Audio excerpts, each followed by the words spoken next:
Now let's try this. Hit that live button. Let's show me some screenage. There we go. We are live, and today we have a special guest, Joachim Hoch of Heel Turn.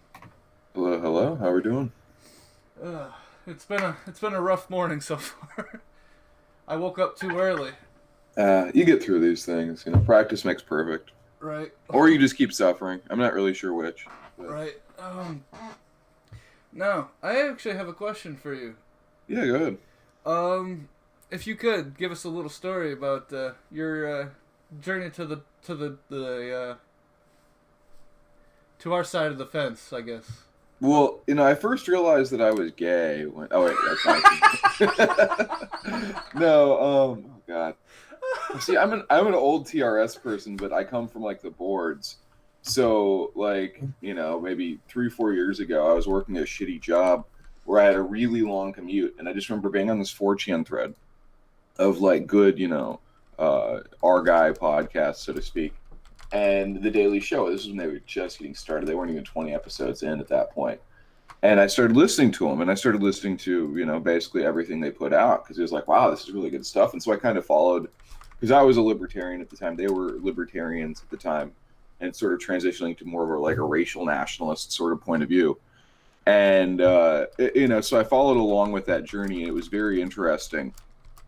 And, eventually, obviously things kind of blew up over there back around the inauguration time when Enoch got doxxed, when everyone over there kind of got doxxed, and people's personal information was put out in a way to make people look bad. It wasn't the nicest thing in the world, but, you go through that, you live. And I was very fortunate because there was extenuating circumstances that prevented me from going anywhere near Charlottesville. So I was one of the few people that really, and it wasn't that like I had anything against what people did at Charlottesville. I just literally couldn't have made it. So, I was kind of clean off of all of that. But I come back and I still want to be involved with stuff. And again, the image boards, they get me, and it's like, hey, there's this is back when blood sports was the thing, right?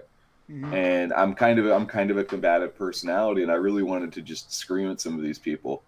And so we ended up building our own thing. And some of the history there, people don't like to dig into, which is funny because I'll go all day with it. But everyone's got their own little agenda. There's also, if I had the time to correct the record on it, it would blow people's minds. But like legitimately, the more and more I've gotten involved with like the mainstream movement people, the more I'm told, oh yeah, don't get involved with drama. Don't talk about all the shady stuff other people are doing.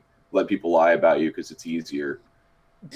I don't know, man. It's not the greatest, but at the same time, it's like, I have a decently successful thing, and so why rock the boat with it? Right. But God, if I could just sit down and correct the record on some of this stuff one day, oof, people would learn some shit. I'll tell you what. Yeah, yeah.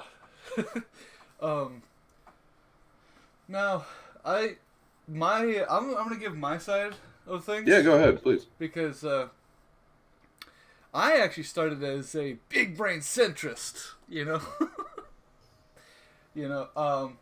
I like a few years ago when I was new into politics, I didn't initially support the president. I actually thought Bernie Sanders was a good idea.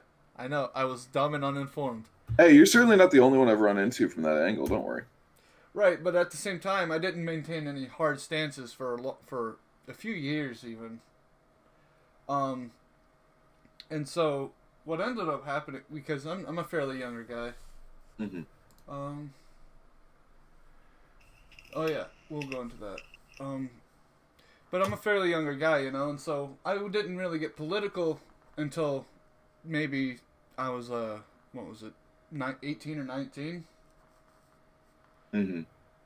And so when I did finally get into politics, it was just I didn't really, like I said, I maintained the centrist point, like, oh, there's some good Democrats out there, and as I got older, I've come to realize they're very few and far between. But I had a couple of friends from that I went to school with, and they browsed the 4chan boards. they eventually were. I would talk to them like daily, and they eventually gave me some things, and I picked up our comfy uncle's book, and never looked back. Shit posting always wins in the end. And that's what I always go for, right? If you can't get them with like statistics or facts, go for jokes. Go for jokes. Yeah, well, I mean, because if you can make people laugh, you get past a lot of the defenses. This is one of the things that the guys over at TDS are very effective with, but they're certainly not the only ones. People have this image of pro-white people being just humorless Nazis, and certainly that's not always been the case. But when you look at figures like Dr. William Luther Pierce, to a certain extent, Commander Rockwell, a lot of the 1.0 kind of guys, people that were in some very heavy scenes and stuff, it becomes clear that and hey guys in the chat, how we doing? Good morning. But it becomes very clear that hey, there's kind of this more anger instead of humor. People aren't having so much fun; they're just really pissed off. And look, there's a lot of good reasons to be pissed off, but it's not something to aspire to be angry, and it's very difficult to people who are on the outside to explain, why William Luther Pierce is important to understand. But you also can't maintain constant anger. It'll just burn you out too fast. Oh, it's very difficult. Yeah, you will end up hurting yourself if you're constantly angry like this. Now that doesn't mean don't ever feel hatred. Don't, just sit there and take the pain. You can, there are times where you need to yell and you should do it. But you have to know when. Absolutely. We got Heinrich Nietzsche in your chat. That's funny. I get it. He's asking about the murdered man in Maryland for refusing to give up his guns. Do we have an article on this anywhere? I haven't seen that. I just if this happened yesterday, I'd. I'll go on Google News real quick and see what there is. Yeah, I worked a 12-hour day, so right. So I was tired when I got home, and then I did a live stream with the boys over at the Minority Report. Oh, how was that? That was a lot of fun. Go check it out. I think it was. I think I posted it in the Discord. Okay, yeah, I have heard about what's going on here. So there was a guy. They said he was being served a red flag to remove his guns because they have a rule, right, where they say, "Oh, hey, if you legitimately, I think if you meet somebody on Tinder and they say that you can't be trusted, they'll take your guns away." It's kind of ridiculous. How does Tinder have that kind of authority? Well, it's either someone you're dating or a medical professional. So they aren't saying why the red flag was issued, but they're saying that there was a red flag issued for this guy to seize the weapons allegedly temporarily, right? But they said the man put the gun down. According to the police, he became irate when the officers attempted to serve the order, picked up the weapon again, a fight ensued over the gun, and the shot was fired. The shot didn't strike anyone, but the officers then fatally shot the man. Okay. I mean, if he fired at the police, I can understand why they fired at him. Yeah, I mean, look, I'm a gun guy. I support the Second Amendment. I support people's rights. But if you are going to, pick a fight with the police and be all, sovereign citizen and, oh, you can't do this to me, I know my rights and stuff. The fact of the matter is, in that situation, you don't have rights. You have the rights that, you can handily defend, and you're not, shooting at cops will never win. There's no situation where that comes out positive, so. It's an unfortunate situation, in all honesty. He essentially committed suicide by cop, and that sucks. Well, and if they're giving the guy red flags, I mean, it might have been because he had mental illness issues. I feel pretty bad about that, and I'm sure the cops feel awful, right? They're just trying to do their job, and then they end up murdering a guy. Right.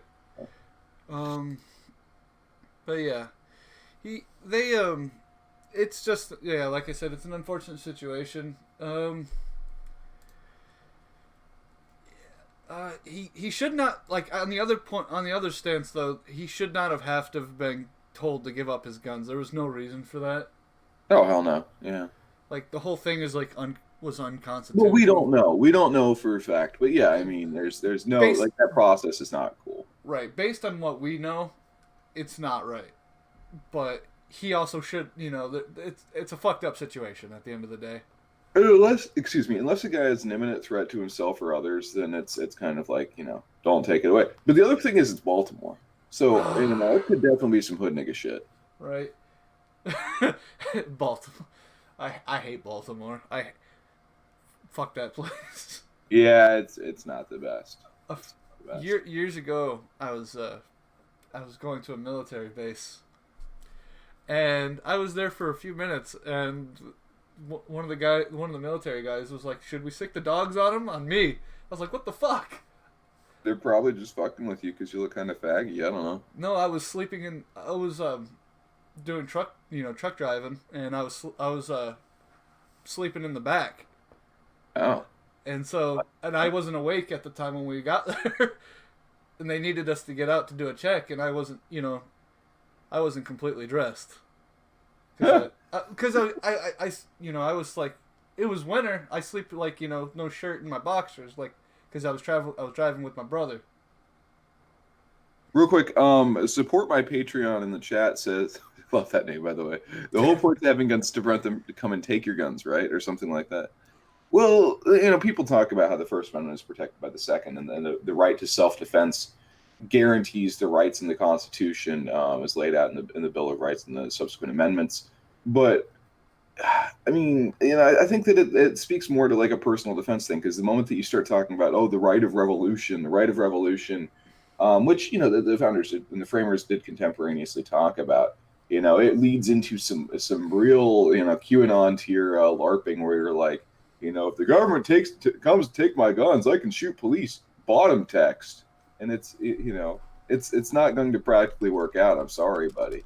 Well, we don't live in that time.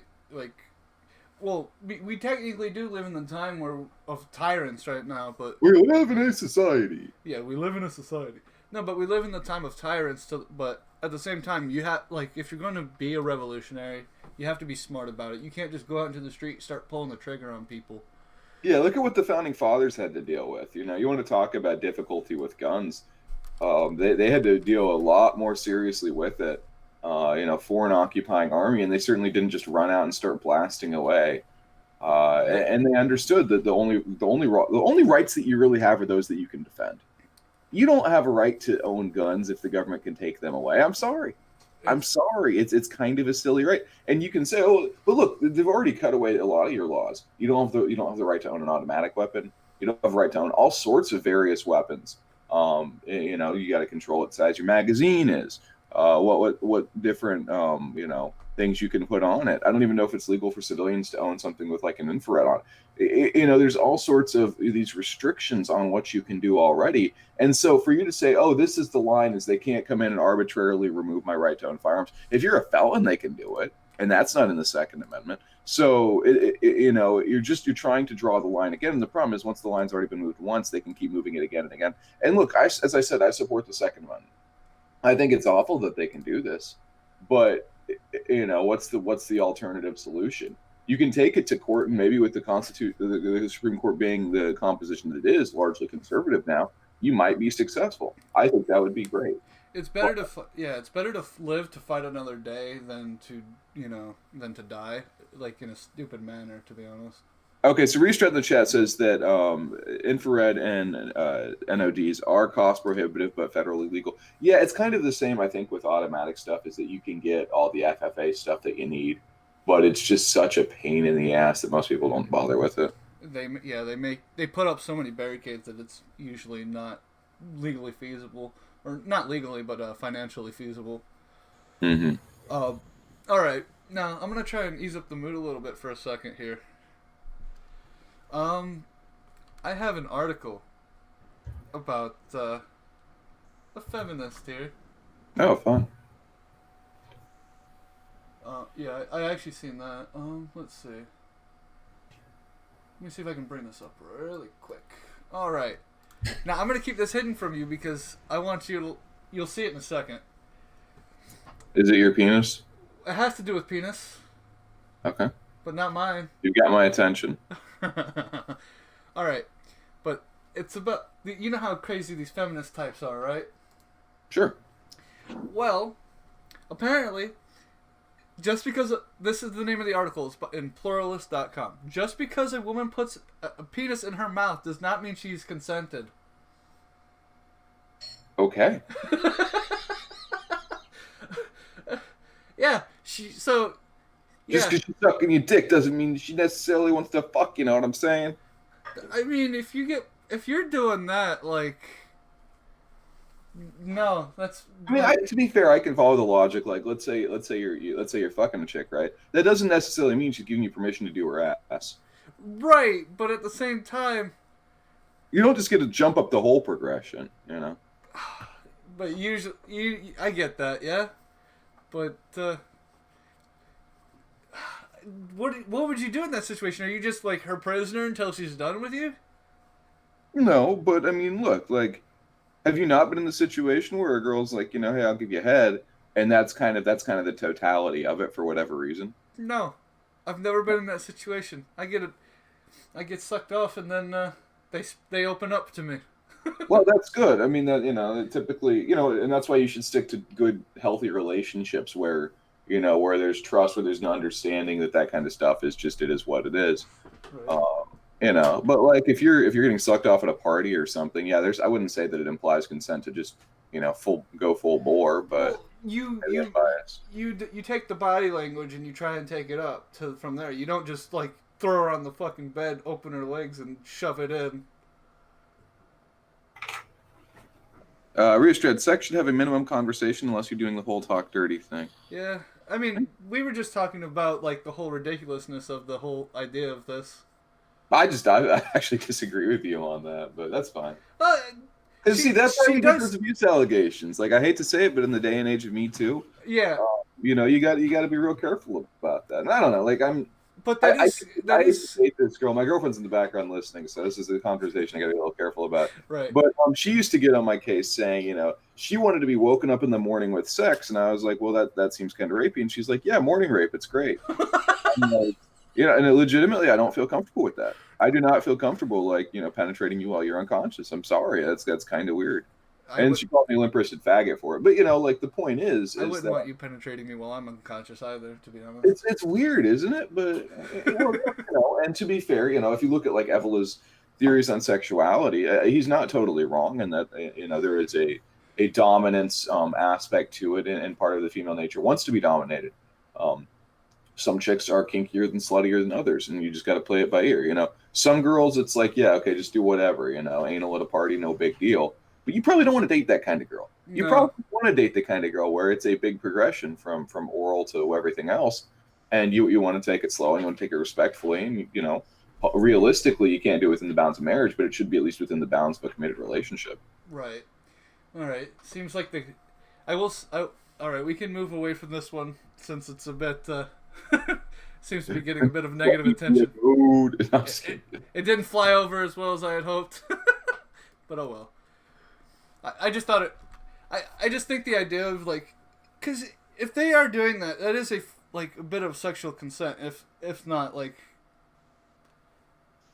I guess that doesn't. I mean, there's a progression, right? Like allowing somebody to kiss you is not the same as allowing somebody to get finger banged, right? It's Yeah, I will say this though. But the thing is, black guys are always about that kind of shit, and so this is why I support strong consent laws, so they go to jail more often. I will say, I will say this: if a girl is like, I believe in the idea of tit for tat in the sense, like, so if they do that to you, then you should be able to do that to them in return. Oh yeah, no. If she sits a finger up your butthole, you're allowed to go hog wild. But that's not where I was going with that. But okay. Oh boy, you're hell of a morning, I tell you. You got me at a very honest point. But maybe the audience is here. Let's move on to something more political. Right? Yeah. All right. Now we'll do this. The Tucker. Did y'all hear about Tucker Carlson last night? Last night? Oh, what's going on last night? Or was it? It wasn't last night. It was. When was Well, this? I think I said she was on Drudge as of yesterday morning. Okay. I've been busy and tired.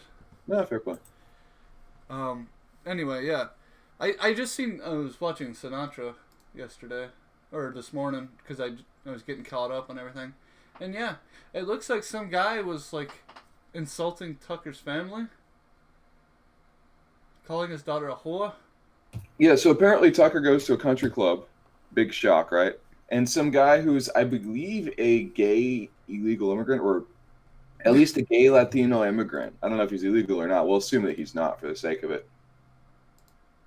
Tucker's daughter goes up to the bathroom, and then as she's walking past, this guy goes, "You with that Tucker guy?" And she's like, "Yeah, that's my dad." And then he starts calling her a cunt and a whore and a bitch and all that kind of stuff. And so the allegation is that Tucker assaulted this guy. Tucker says he was physically restrained from doing so, but that he really wishes he could have taken a chair and caved the guy's skull in. I've seen the video, and there was like 4 guys holding Tucker back. Right? They still want to charge him. It's kind of ridiculous. And I will say this, like, I get that, like, why Tucker did what he did. Like, if someone insulted, my sister or like, my mother, you insult their honor like that, that's, in most circles, that's grounds for an ass whooping. But in today's day and age, you got to be careful too, 'cause that's how you end up in jail. Yeah, well, and especially when you're a guy like Tucker Carlson, there's just such a huge dot on your back. Yeah. But I mean, it doesn't look like he's done anything wrong. Obviously, the other side wants to play it very negatively, right? Right. They don't show that part of like that gay Latino like insulting his daughter. Like, what about women's equality, or not equality, but women's respect women's and shit. They don't give a fuck about the dignity of women unless it's convenient for them. They never have. They never have. I know. Like, but that just shows that these people have no standards. Well, have you seen their women? They got no standards. Oh. They got no standards.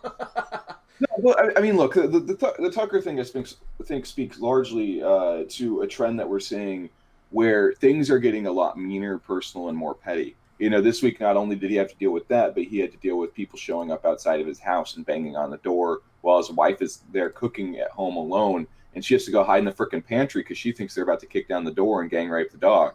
And this is what he has to deal with in the city that he grew up in, and the neighborhood he's lived in for years, and he's facing, do I move or what do I do? Because these people are out for blood. There are people that legitimately think Tucker Carlson is like a violent, dangerous person on the order of some sort of genocidal lunatic, and so they're completely morally justified in doing whatever. There are people that will happily shoot him. I know we joke about, them being cowards, and for the most part, they are cowards.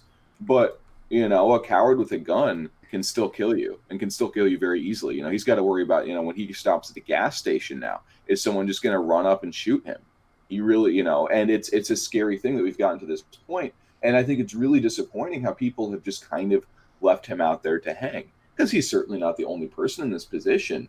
But the federal government, instead of going after the Antifa thugs that are, literally terrorizing this guy and literally terrorizing other people, because they put out Laura Ingram's address, they put out Ann Coulter's address, they put out all sorts of people's information, and they call for violence. And instead of doing anything about it, no. Tucker's just got to deal with it. Oh, and what a dick he is for defending himself at a country club. Right. I mean, I don't want to advocate for violence, to be honest, but there's it's going to get to a point where it's going to get to vigilantism. Well, this is why vigilante shit happens, is when the law... Because here's the problem, right? The law is supposed to be powerful enough to protect society and to keep the violence down, right? The whole idea of a state is having a monopoly on the use of force. Right, and when the state's no longer doing its job, if the state's no longer protecting people, this is why you get... Yeah, go ahead. The people will step in and take care of that part, yeah. Or someone's going to do something stupid. Right. I don't know how familiar you are with the ghetto beats, but like T.I. and the album he made, one of the several times right after he got out of jail, called Paper Trail, he wrote a song called Ready for Whatever. And look, I get it's like hood shit, but it does make an actually pretty cogent point, is that this guy's a 7-time felon. There's no way he can get his hands on his gun or any guns, but he's got all these dudes from out of town that are in town and they want to kill him. And there's nothing he can do to stop that. So he's like, all right, so either I end up a dead body or I go to jail for possessing an illegal firearm. Right. I know what I'm going to pick because I've got a family. And it's I mean, he's talking about breaking the law, but it's also coming from the mindset of a guy who breaks the law all the time. But it's like, Tucker Carlson is in a very similar position to T.I. He's got dudes riding around that would love to kill him. And I'm pretty sure that where he lives, you can't own a firearm, where you got to go through like a bajillion hoops, But Tucker needs to stay fucking strapped as what needs to happen, to be honest with you. Keep a vest on him. Because you said he is in a similar situation to T. I just imagine Tucker Carlson with like face tattoos, gold teeth, and a gold chain now. He could get it without. I mean, white people don't do that, right? White people No. buy nice suits and nice watches, but Tucker's a gangster, right? He's a media-made rich. Tucker isn't wearing that suit and tie because he works in an office 9 to 5. Well, Tucker's wearing that suit and tie because he's worked on TV forever and ever. He's got a face. That's his value. It's crazy. He used to wear the bow tie, which was kind of silly. Everybody looked kind of weird in the early 2000s. Nobody wants the early Bush era pictures of themselves to come out in public. Honey, do you want? Oh, she's dead. She's asleep. Anyway. I was gonna say I was in elementary school. If you found me, you'd probably find me doing some stupid shit. Yeah, well, everybody, you're wearing like weird fashion stuff. I don't know. It's weird how like. Hey, black people fashion's all over the place, but white people, it very slightly changes. But it still works. My fashion, like my childhood fashion, my parents made me and my sister dress wholesome as fuck. Like we looked like little kids from like 1950s Germany. There you go. Better than the alternative, I'm sure. Yeah. But hey, they're talking in the chat, and I got a piece on this too. This is the top of Drudge. Let's talk about Macron and nationalism. Yeah. Sure. Yeah. Did I send you that link already? I think I did. Yeah. Because today is the 100th anniversary to the date. The 11th hour, the 11th minute, which for me is coming up in about 31 minutes or so. No, 41 minutes or so. I'll throw that up on the live screen. Yeah, because it was 11/11 on 11/11/18 that ended the First World War. And I think it does bear a moment to talk about it because it's a very salient date in history. I was just listening to a book yesterday. We were talking about how I think it was actually Tucker's. It took one assassination, one second string archduke bleeding out in the streets of Sarajevo, and you set off this massive conflagration that killed like 16 million people, that saw 4 very old historical empires just die, and then it set up the hellscape that eventually led to the Second World War. Right. And that basically was the death of Europe. Europe's never recovered, and now they're at the point where it's they're being replaced by immigrants. They're being destroyed. Like Europe died, and now the vultures are coming in to pick the pieces. Well, and speaking of the vultures here, Emmanuel Macron, president of France, the least popular democratically elected state leader in the world right now. French President Emmanuel Macron. Oh, you've met him? What? No, I didn't. I was gonna say I bet they wish they picked up what was her name, Marine Le Pen now. Yeah. Well, the French are fickle. What can you say? Yeah. Anyway, carry on. Sorry to interrupt you. Sorry, I get in a roll sometimes. You know how it goes. Hey, Rolling Stones, collect no dust. Yeah. Gather no mold. Weekends are fun to collect dust on. The U.S. President Donald Trump and other world leaders look on during Armistice Day centennial observance in Paris on Sunday. Macron said, quote, "The ancient demons that caused World War I and the millions of deaths are growing stronger." Jews? Patriotism is the exact opposite of nationalism. Nationalism is a betrayal of patriots. What the fuck are you talking about, guy? And saying our interests first, whatever happens to the others, you erase the most precious thing a nation can have, which makes it live. That which causes it to be great, and most important, it's more. Excuse me. He's dying. He's been poisoned. I've got the Jim Tier tuberculosis now. They poisoned his vape juice. Trump proudly declares himself a nationalist. Yeah, I mean, they don't really dig into any analysis. That's just ridiculous, though. Patriotism is the most hollow form of nationalism. Okay, you know what the difference between patriotism and nationalism is? Patriotism is waving a flag. Nationalism is getting shot for that flag. Right. Patriotism is easy. Patriotism is going to a football game and putting your hand on your heart and singing to a song. Nationalism is understanding that a country is a real thing, that a nation is your people, risking your life for your fellow, your brother, basically. Yeah, like fighting for it, having a serious investment in it. Patriotism comes with no investment, no burden, and so think back 100 years. It was a different sort of nationalism because it was a real one. They had gone past the age of feudalism in Europe. They had the idea of nationalism. It was about 100 years old at that point because it really started out in France during the Revolution under Napoleon. And these guys, they didn't understand the disagreements that their leaders had, but because they so loved their countries, they fought and they died by the millions for it. And it was a terrible thing, but it was glorious in a way. And I can't really, they could have stepped off at any point. Frankly, it was the British that drove them into that situation. And it's terrible that it did, but the average people fighting it, these were very smart guys. Even an 18-year-old guy back then had read the classics typically, Mm-hmm. literate in multiple languages. And yeah, I mean, it's awful what happened to them, but it wasn't their fault. It was the perversity of patriotism. It was fake nationalists like Winston Churchill and the other British lords that had for a very long time been playing the tensions in Europe off each other. And then instead of allowing their central power to take it over and keep it peaceful, they wanted it to always be at war. Right, and Right? I think Yeah. that's why Churchill actually went to war, so he could maintain power, because he knew he was not popular, and which is unfortunate, really, for the rest of Europe, because one man's greed, costed us so much in both. Well, it's not just one man's greed though, because okay, so the Pat Buchanan version of history largely blames Churchill, and I like Pat, and I agree with him on most things, I know. but maybe it's because he's got to be a little careful here. The larger impulses behind the Churchills have been traced. Churchill was not the only drinker in his family.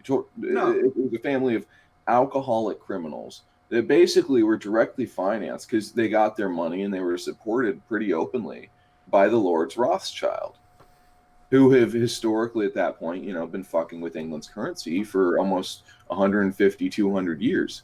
They were completely in control of that country. They had it dancing on a wire. Reminds me of And some other guy with a similar tendency to crash currencies. yeah, I mean, it was Was absolutely the same then as it was today. They would expand it, they would contract it, they would mess with the. I mean, look at right now what we're seeing. They're raising rates and they're causing the economy to crash. This is not like difficult things to see. You put pressure on an economy, it causes trouble. You don't do anything, and it allows a guy like Obama to skate through for 8 years because they're artificially keeping the rates impossibly low. And they'll do whatever to control the politics of it. But this was a bankers' war. It was a bankers' war that led into another bankers' war, right. and it was that created the world order that we're in now, which is basically the bank's world order. And it's not what we want, but it's what we have, unfortunately. Right. And now, yeah, and the whole them like saying nationalism is the opposite of patriotism is absolutely ridiculous. It it doesn't. I don't think I don't. Do you think people see through this? Because like, how could I know this has been done over and over, but how can you see like brotherhood with someone who doesn't even look like you, speak like you, or believe in the same things as you? Macron is a weird one because basically the French Fifth Republic, or whichever one they're on at this point, yeah, they're saying largely we believe in a civic nationalism for France, which is really odd because France was the country where like modern nationalism came to the fore under Napoleon. Right. And while it was a multi-ethnic nationalism, because France did have different nationalities to a certain extent, not to a really broad extent, but to a certain, regionalities, if nothing else, um, France still was, an ethnically white country, right? But in the post-colonial era, France got really screwed because they had Algeria, which was a very large African colony just on the other side of the Mediterranean. And the socialist governments that they had in the post oh god, who was the guy? De Gaulle during the Second World War. After De Gaulle was gone, it really kind of accelerated. So this is towards the end of the '60s. But yeah, French nationalism, to my understanding, largely got replaced with the civic nationalism of France because you had all these Algerians, and it was kind of like the prototype for what's been happening in Europe. Because even before the immigration wave really started, it was illegal to poll France and find out what the religions breakdown were, and there were estimates saying that it might be as high as 20%. Hmm. That was the French guy who wrote Camp of the Saints. But yeah, so Macron's a really weird one because he comes from outside of any sort of mainstream party tradition, and he's a rich Davos style plutocrat type. Well, he was a banker. Yep. Like that was his job. Like that's the irony of it all. Like the world is controlled by bankers, and then this banker takes over France, and now France is on fire. Surprise! Like, Yeah, shocking, right? A guy that belongs to a transnational elite business class that has foreign loyalties is trying to undermine nationalism in a country where it's really on the fore, right? Because when European identities have been challenged, they have come back in a very strong way. People don't talk about or understand in America how much effort it's taken for the European authorities to keep the nationalists out of power. We think what's happening here is bad. What's happening there is insane. Well, they actively arrest and like Hmm. I'm pretty sure kill people. To be honest, I have no proof of that, but it just seems like Sure you do. Sure you do. And during the Cold War, and basically every European country, we created a stay behind network just in case the communists took over. Now, Turkey's not European, but what happened there is pretty well documented because eventually they tried to prosecute the whole deep state. And it's been kind of a big power struggle and a big political point in Turkey. In Italy, you had Operation Gladio. In Belgium, every Western European country, there was one. And in most cases, they're linked to some shady shit, including terrorist assassinations and murders to control the political fates of these countries. right. It's never gone away. I mean, because it's still there, right? Because Europe is largely speaking an occupied continent. Ever since the end, I mean, we still have troops in Germany.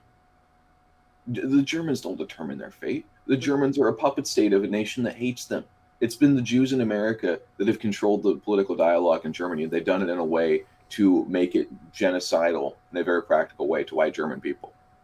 And it's that hatred because I remember hearing stories of things like after the war had ended, like there was a second, genocide that that Pretty much. That's why they got Patton, because Patton saw that. Yeah, they Mhm. put 6 million Germans died in the camps. And it wasn't Jewish Germans. I'll say that Right. 6 million Germans allegedly died between the starvation and the violence and the depredations of what happened there. And look, it was other stuff too. Like America could have reached Berlin first. We absolutely could have. But I believe it was Patton who was leading that as the general on the front, and he was directed to not go to Berlin, and so the Soviets took Berlin. Right. And so one of the worst lootings of any city in history happened. Right. Now This absolutely barbaric act that the West supported because the people that were running the West were talking about taking every ability to grow food out of the Rhineland so as to starve the German people and reduce it all back. I'm not even kidding. This is the Morgenthau plan, right? They wanted to reduce Germany back to an agrarian pastoral society and basically take away 100 years of civilization by the sword. And they weren't kidding. that's fucked up on so many levels. Like Well, Versailles was almost as bad. right. Yeah. Oh yeah. And that's the thing, right? Is the end this okay, so the armistice that today signifies put an end to this incredibly bloody conflict without Germany really having lost the war. And this is a really incredibly important point, right? Because the Soviet Union, while America had joined the war in 1917, the Soviet Union had also pulled out because it was the Soviet Union instead of the Russian Empire, and they were dealing with their own ridiculous civil war. So the Eastern Front, the bigger front, the more dangerous front, was done, and the there or I'm sorry, God, the here at that time, which is the German term for the army, they could redeploy all of their guys to the Western Front and control and potentially win the Western Front, even with American reinforcements. But political shadiness happened, and whether it was the generals or the politicians, most likely it was the bankers. They forced this surrender, this humiliating surrender at Versailles, which basically chopped up the German nation and well, chopped up all of Europe. But it made these It fake they it had to ruined Germany. they hadn't lost. Yeah, it absolutely destroyed them, and they hadn't really lost a war. Although the next year they did have a communist revolution, which was put down by returning veterans, the OG Death Squad kind of stuff. Thank you, But Adolf. well, that wasn't Adolf. That was oh god, what was? Sorry, it's too early in the damn morning for me to remember all these names. Right. I do want to make a point too, though. I'm not saying the Holocaust didn't happen, but you see a lot of these Holocaust survivors, but you don't really see too many Nazi soldiers making it. You don't hear too many of their stories. So Well, they got a rougher deal, but I you, don't know. It does kind of blow my mind because it's 2018, so it is what almost 80 years later, 70, 80 some years later. How many of these people are still left? Because the American government pays out about $150,000 a year in welfare benefits to them just for having survived the Holocaust. Bet you didn't know that. no, I didn't. Uh, I wish I got that kind of deal. Holy yeah, shit! they get Holocaust welfare. That's a legitimate thing. People don't know about that. They get a check from Uncle Sam every So month. and it ends up to a shit ton of money every year. If we ever cut that off, we would never hear the end of it from Netanyahu, I'm Oh sure. God. Yeah, well, that's the thing, right? The thing is, though, is the number of people, and I wish I had this in front of me. I heard it again the other day, but it's large enough to make you say, I don't necessarily buy that all of those are actually still people that are alive or that were there. Right? You You know, the know? number of people who survived the Holocaust was 6 million. Yeah, it keeps going up every year. Oh, jeez. Man, fuck these people for what they do. It's It's so kind of hard underhanded. not to get to that point, isn't it? It's kind of hard not to just eventually hit a point where, and I think a lot of people do, right? And this is why they disengage with politics or whatever. Is it's like you try to pay attention to it, and it's like I hate you, and you see the farce of it, right? Because and this is what's been driving me nuts with a lot of the coverage of midterms is it may not even just the midterms, more broadly with our side covering the president, is that people get really unapologetically pro-Trump, and they kind of forget that Trump would probably agree with Macron more than he agrees with us. Trump would probably praise patriotism over nationalism because he's all about appearance over substance. Yeah, that And that's pretty it's like, obvious. dude, we can't just sit there and be GOP fucking cheerleaders when we're facing something a lot bigger than that. And frankly, the GOP are as bad as the Democrats in many important ways. So it's been very difficult to talk about that because nobody wants to hear that, right? Nobody wants to hear criticism of it because we've all bought in so hard. And It's rough, man. oh yeah, like, and it's difficult because like I see what's going on. You know, Trump will throw out red meat, get everybody riled up, and then he won't deliver, and it sucks because we've been waiting on that wall for 2 years. Like we Well, got anything. I mean, he could have deployed the army. He keeps talking about, oh, I can do this executive order on birthright didn't citizenship. do it. If he could have done it with the stroke of the pen, why didn't he do it 2 years ago? I really want to know that. Was it he wasn't informed? Because that's still a failure of his as leadership.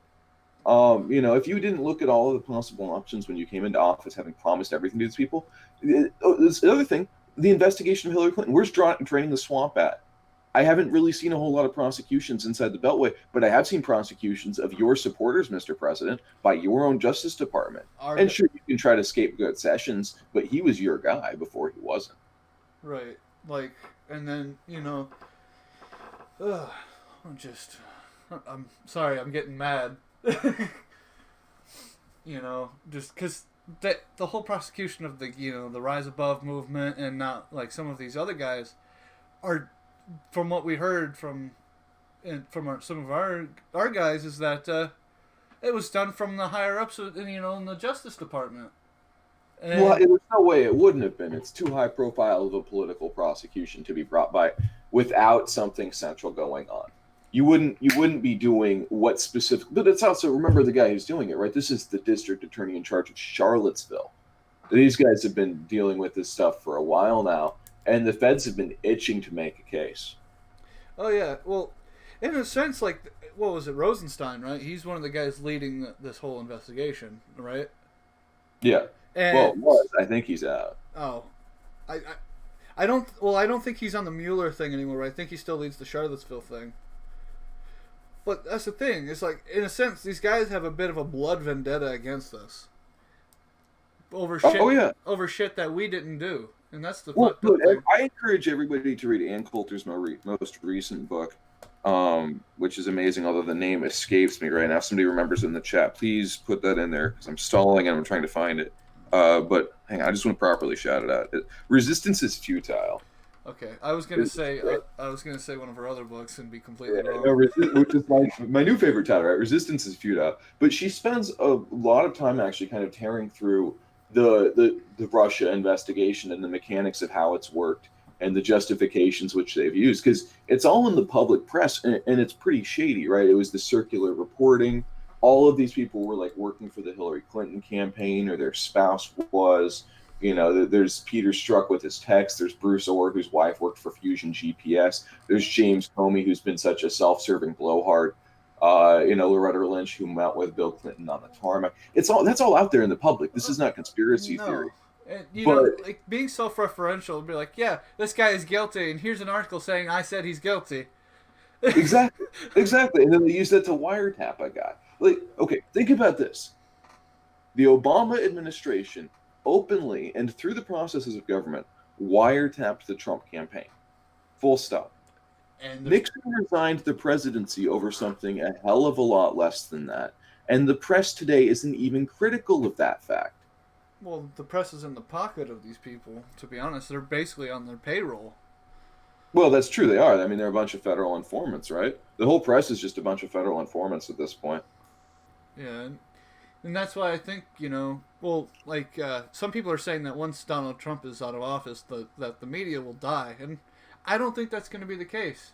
I think that they'll be picked up by places like Amazon and just forwarded into eternity, and it sucks because we have these people are advocating for our deaths in a sense of our culture, our society that we live in, and um, and they want us gone so that they have a new subclass that they can just tell what to do, make their food, and give them E. coli. Yeah, I mean, they've realized it's like these people are like, well, we like America, we just don't like the people so much. And you'll hear them say that, right? You'll openly hear these East Coast elite types talk about how much they don't like Americans, right? They'll shit on like, oh, flyover states or Trump voters, and they'll give you these incredibly just insulting descriptions, like this just everyone who's not in LA, New York, or DC is a like red belly or redneck potbelly meth smoking wignat. Hey, don't talk about me like that. Right? No, that's kind of but that's a stereotype, and it's like, all right, well, fuck you guys if that's the way that you see us, because they legitimately they don't care. You think they care what happens in Des Moines or in Kansas City? They want those cities to be replaced with Mexicans because it'll make things cheaper. They're never going to go there anyway. They could give a fuck. Right. Now, what was it? Ryan Davidson in the chat says we could make money and rent out a bunch of houses, and that's actually a plan I've actually been thinking of years and years ago when I was young. Like, What, like build a compound? not necessarily a compound, just like own your own neighborhood in a sense. And Can't do that though. There's laws against restrictive covenants. The SPLC will find out, and then they'll have a whole bunch of black people show up and try to move in the neighborhood. If you don't sell them, you violate the Civil Rights Act. I was actually just gonna say I just reject taking in Section 8 housing, and that's a good way to not take. Oh, he meant like legitimately just take over a welfare project. Yeah. Oh yeah. Take over a bunch of property, like because I say become a slumlord in a sense, but gentrify it in a way. And these people don't want to be around good things. I can dig it, but I'll tell you, they'll get you on RICO for that then, because somebody will have like an illegal gun or something, and then they'll show up and say, "Oh, you were." Yeah, it's tricky, right? Because I mean, but the thing is, you have to not come at this from a clean slate perspective. You have to understand that if something were like that were actually founded, it would be a big deal. Mm-hmm. And it would be something that there would be so many people glowing in the dark, you'd have trouble sleeping at night. And this is the risk with anything real life. And I hate to say it because I know that a lot of people that I have a lot of respect for think that real life is a very important avenue to go forward. And I agree that we have to be able to have some sort of presence in the physical world. But, anything like that is inherently going to be more likely to be infiltrated by people that are agent provocateurs. Like, okay, let's take the best possible view of our movement and the guys in it. Everyone's going to church while they're reading Siege. They keep meth smoking on the down low, this and that, right? But the federal agents are going to show up, and they're going to be the spurtiest, edgiest people possible. They're going to act like, maybe they're serious cyber criminals, or they've talked about some serious crime or whatever. And, they're getting paid by the very lucrative federal informant program. They spent a lot of money on those federal informant programs, right? And they're going to be the ones out there saying really dumb, edgy stuff, and also selling out people. And you won't know about them selling out people because they'll be very careful to hide it, but people will keep getting fucked. And so it becomes very risky when you engage at that level. And I'm not saying that people shouldn't do the right thing, because I think, of course, people should always do the right thing. But when it comes to that kind of stuff, if you're going to go into it with your eyes wide open as fuck, and realize that there are people whose literal day job it is to see that you end up inside of a jail cell for nothing more than being a political dissident. Because in other countries, they'll fucking shoot you. You actually get arrested. The UK, when they were dealing with like Irish nationalism, what do you think they did? They did this, just as bad.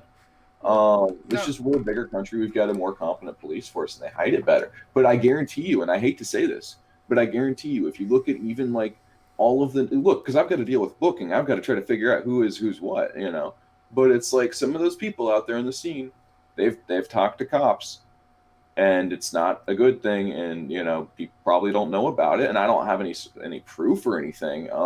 Otherwise, I would put that out about people. But that's a fact. It just has to be by the sheer number of things. There's too many people out there. There's not enough vetting, and there's so much federal like spooky bullshit and investment. Because it's like they're literally saying they need to treat nationalists on the same tier as ISIS, which is of course ridiculous because nationalists aren't terrorists. Besides, like there will be random guys that lose their mind and they'll get caught with something that says negative shit about Jews, and so it's a white supremacist. Right. Now, but they're legitimately dedicating a lot of resources to try to fuck up nationalism in the United States. Right. Pretty open. Yeah, I was gonna say, Joachim, how many people have you beheaded this week? None, except I played some Red Dead Redemption yesterday. Right. So like apparently that might be bad.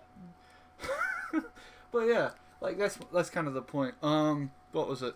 Now I will say this, like, and people may not like this, but like people who spurg out and fed post way too much, like that's all they do. I think, in a sense, they should begin to be excommunicated. Well, I mean, that's been an ongoing thing in the movie. I'll be honest with you. And this is why I have Jonesy on the Discord instead of me, because I have way too much tolerance for that kind of stuff because I think it's really funny. I get like, that. I know it's a dumb thing, and like as far as looks go, I'm not going to make my Twitter a bunch of, let's say, bull posting. But that kind of shit's pretty funny, to be honest with you. It does get kind of funny, but some of it makes me mad because they at the end of the day. Yeah, but the reaction is so much dumber. It's like literally everyone is Adam Woff, and it's like, no, actually, well, some of these people, there's going to be some weird kids and stuff. But even if you've got an apartment decked out in National Socialist flags and you own a few firearms, that's just being a cool guy. That doesn't mean that you're dangerous or violent or you're doing dumb shit.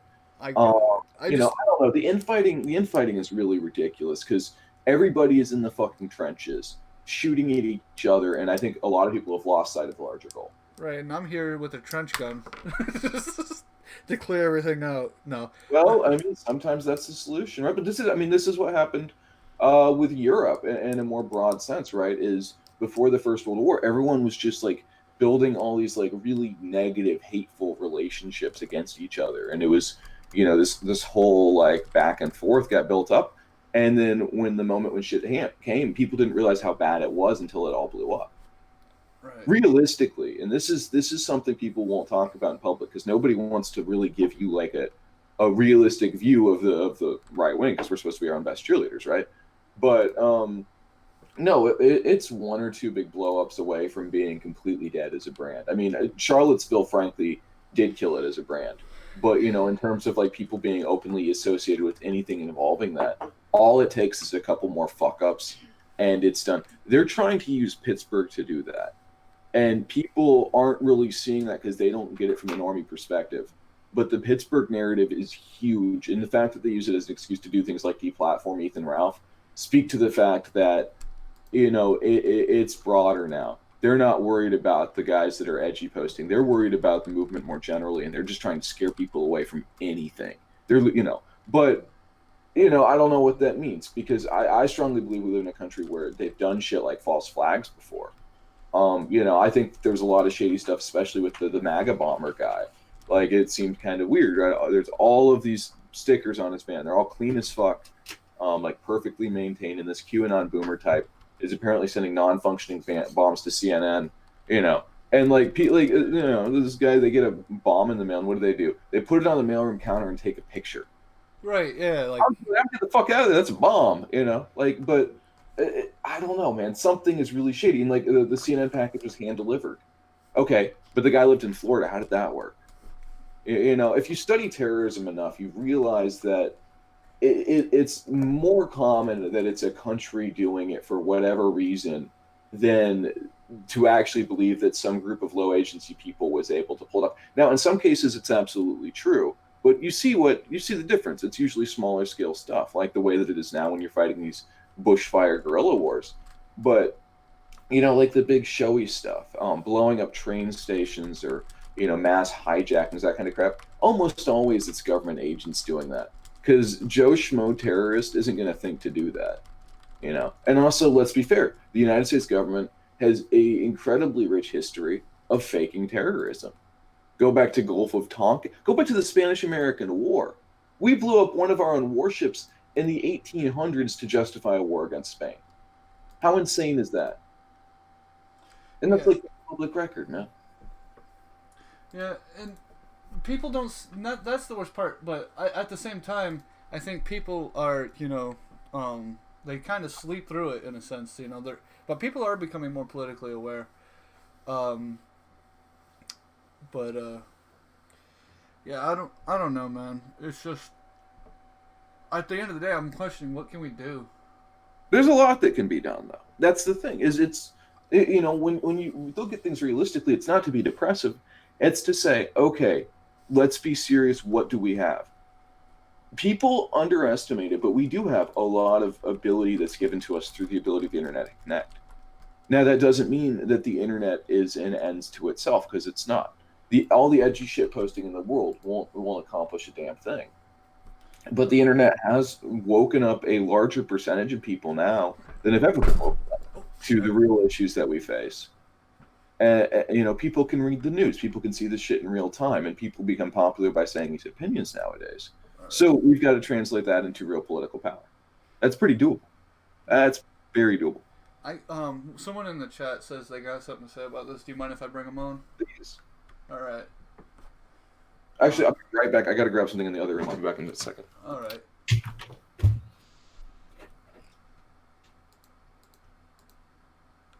Well, I gave him the link, so you can hop in at any time now, and say your bit. He didn't mute his mic. Son of a bitch. There we go. Hey. That's what goes in my ear. Hello. Good morning. How you doing? We're doing well. Good. I was just coming in. I heard you talking about the situation, because it's pretty. I wouldn't say it's bleak, but I've been in this since 2013. It is looking a bit bad at the minute. So I just wanted to come in with that housing idea. Okay. Yeah, no, I mean, I didn't want to shit on your idea. I honestly. No, bro, no, it's fine with me. You got to stress test things. I never get upset when people stress test my idea. I just don't like when people what you call it, Misrepresent. say they would say, oh, you can't do it, it'll never work. But I kind of use the example. Look around, you got millions of people going about their day-to-day lives. I don't know why we can't do that just because of our difference in political views, Well, okay, let me ask you real quick. That accent I hear, that's not an American accent, is it? No, it's English. English, yes. Yeah. I don't know what English law is specifically regarding it, but American law on housing is very tricky because the 1965 Civil Rights Act put a huge emphasis on fair housing. So I've got a friend who works in the real estate business, and they deal largely in messing with minorities, like he's an agent of gentrification. He's a good guy. But he has to deal with this kind of stuff. And one of the big problems that we have in this country is that it's basically illegal to kick a minority out of a building. Because even if they're like behind on rent or something, first of all, you're forced to rent to them even with bad credit, pretty much. But you let them in, and then if they aren't paying rent or whatever, what you'll try to do is you'll try to go to the legal process. One of most big cities, who runs the city? A bunch of black people, right? And so it becomes very difficult for you to use the legal channels to actually successfully evict them. And if you do anything too far, then they'll file a countersuit against you for violation of like equal housing or something, and you get all sorts of fucked over. Right. So it's very difficult with that idea specifically. Now, buying up property might be a bit different, but specifically with renting property, it's tricky. Okay. So yeah. Now, the idea that I was starting to come up with is that we buy land, like in the area, like buy land essentially, and try and build up. It'll take a while, but I think if we work together, or in a sense, like the whole. I think you're like talking about renting too many places out from one person. This I don't know. Is this illegal? If someone else, you have someone else basically take ownership of the thing and rent it out and have a bunch of I don't know. It's all tricky Oh, and subjective, right? That's the thing with common law. What you probably could do is like, let's say you bought up some various parcels of land in an area. Now they can come at you and say, oh, because what they'll try to do, of course, is the government will have somebody join who's a federal agent from the get-go. That's just kind of a given. And the SPLC, if they get wind of it, will try to have a black person move there and then file a civil rights action against you if you don't let them move there. So that's the issue. But I mean, I can certainly see if going to town. I don't think that's the worst. yeah, sorry, I was just saying from the American perspective, is there no way you can how can I put it? I'm not trying to say everyone ignore drop our political beliefs, but if you obviously rent a property, say a 4-bedroom house in West Virginia, and you say you move from states to get there, and there's work, and you set it all up, and you behave yourself, obviously you can go undetected, can't you? That's a very interesting idea, actually. Like a roommate. Right. Basically, yeah. I'm trying to say I don't want to bitch against my brothers and that, but I'm saying don't bring a swastika flag into the house. I'm not counter signaling. I'm just saying if you go into the house and act like you're going to church, you're getting work, you know what I mean. Just for now, make a bit of money, because if you think about splitting the rent and the food between you, and not to mention you're together as brothers, then you got daily communication and it can be a bit more intimate, if you know what I mean, for lack of a better word. You're not doing it online. You're together, like I'm doing labouring work, and hopefully if I ever make my own business, I'll employ our guys, so to speak.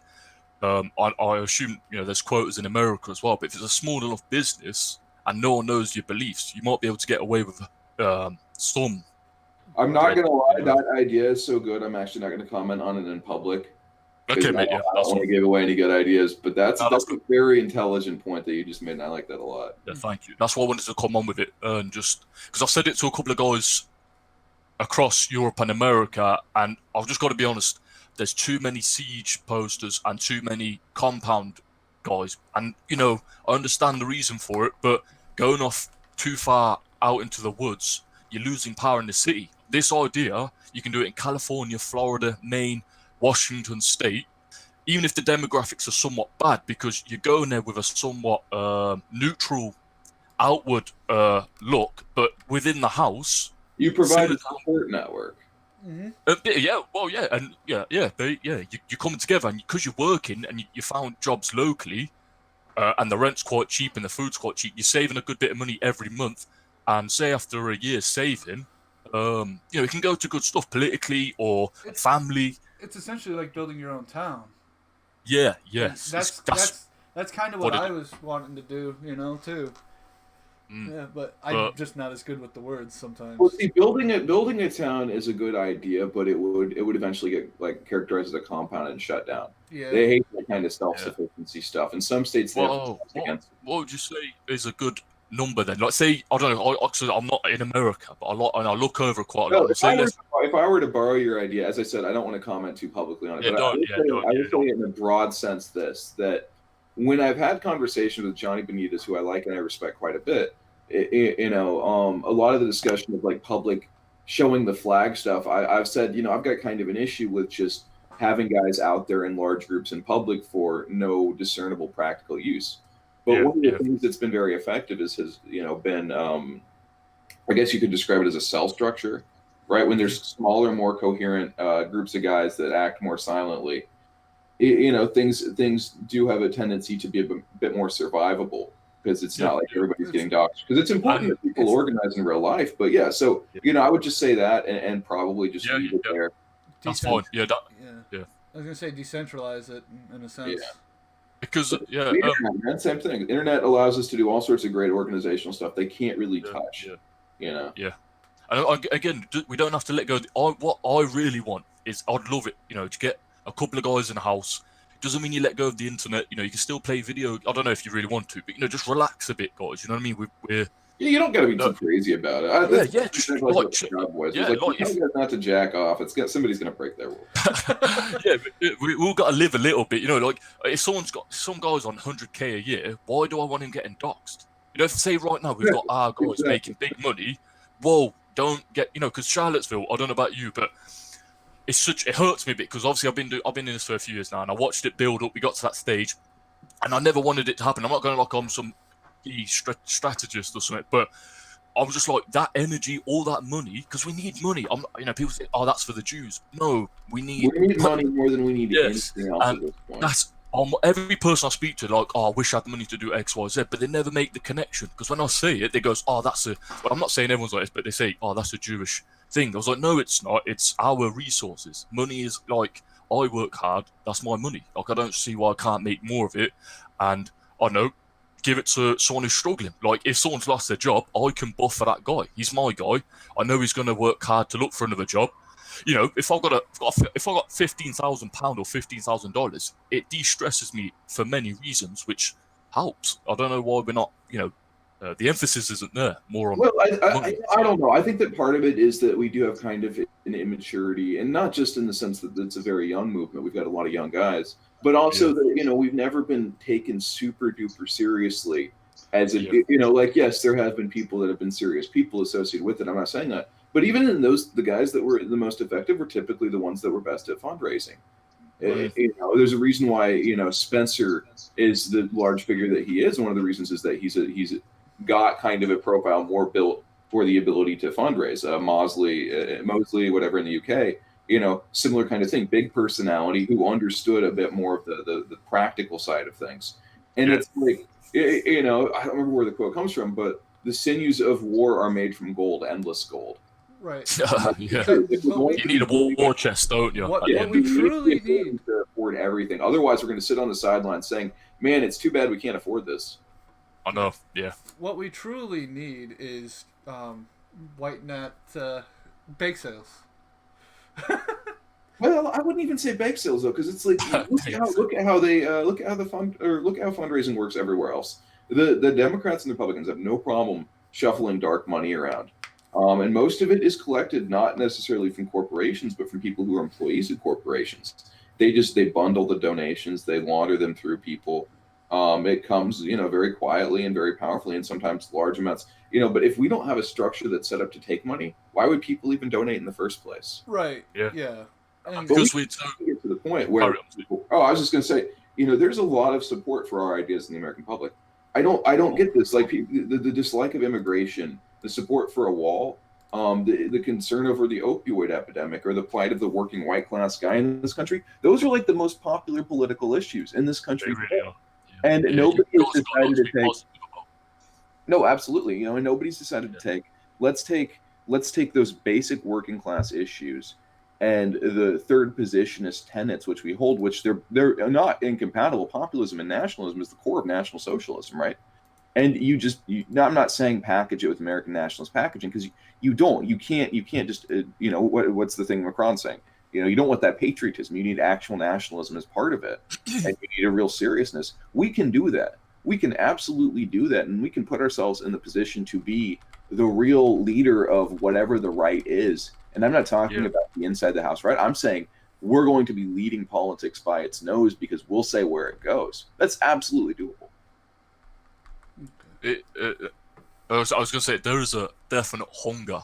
And I spend more time looking into American politics than I do here. That's kind of me being a bit black pill, but I just reckon you guys have got a lot more an opportunity at the minute. There is a definite hunger. Well, we're a sovereign country, and we have the chance to actually control ourselves. You guys are our puppet. We're just Israel's puppet. Yeah. We'll see. But but just back onto the. I know you'd have to say much more about the housing. I just want to say one more bit about it. This is my end game for this. The end goal is that the beauty of it is that say if it was us three here, and we're in a three-bedroom house, we're making the money, smashing it off, doing good, and we brought a couple of guys into the suburban or urban area. The beauty of this is that if enough people statewide, or across the 50 states nationwide, find out about this and partake in the similar macro plan. Like the micro, everyone can do the little bits themselves, like how you want to, what type of house, that's all their business. But the macro idea of this housing structure, networking via jobs and, sharing housing, once that gets out say the word gets out, how can you really stop it? You know, like how Spencer jokes, like, what's it, the idea, whose time has come, or something to that effect. You know, anyone can do this. That's the beauty of it. You know, your 40-year-old Jim and Judy can do the same. You know. Right.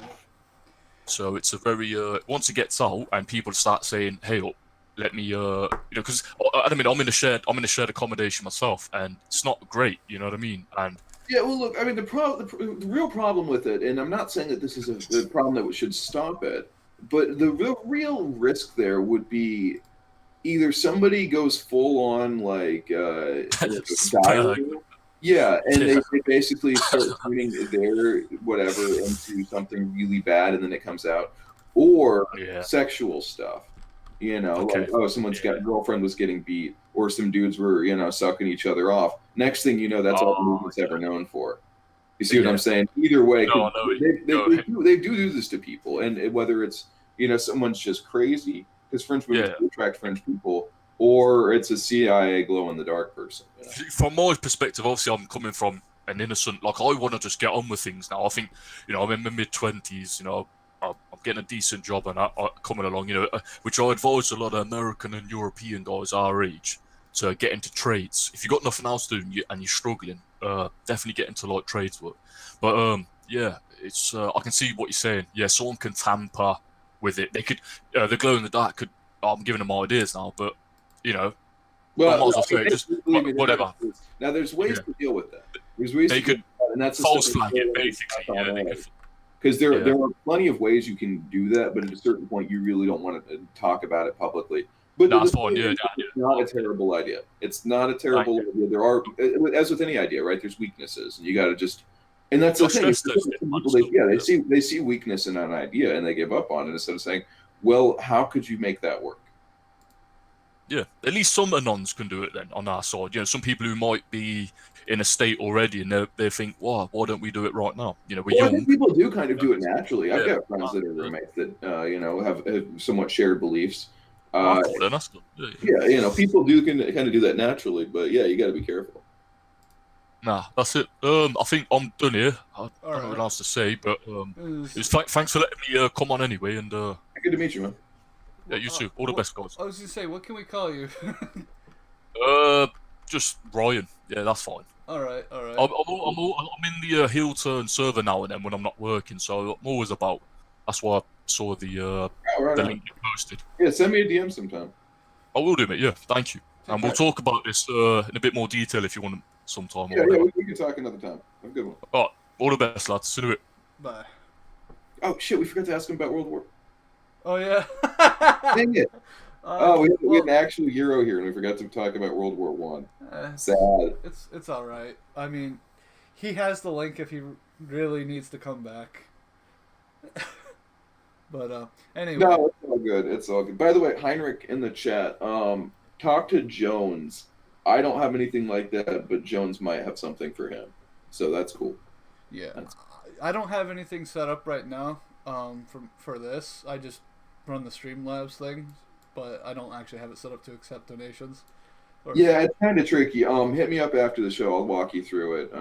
Just how to be safe with that. I'm kind of iffy on it because I don't want to be like, oh, he's just a shell for the money. But it's like, well, no, look, I get that, but I mean, and even like, okay, talk to the Goy Talk guys, right? Because they had Mr. Bond, who's the biggest critic, I would say, of people out there making money off of this kind of stuff. And I'm a fan of Mr. Bond, but he's criticized many people that I'm also friendly with because I'm sorry, I'm a fan of him. But he's criticized many people I'm friendly with. I don't agree with his criticism too either. Well, but I don't think it's a poorly intentioned one, right? I get where he's coming from. I don't like to see people who profiteer off this either. But like I do a show, right, and I make money off of that. The way that I see that, that's literally getting paid for work.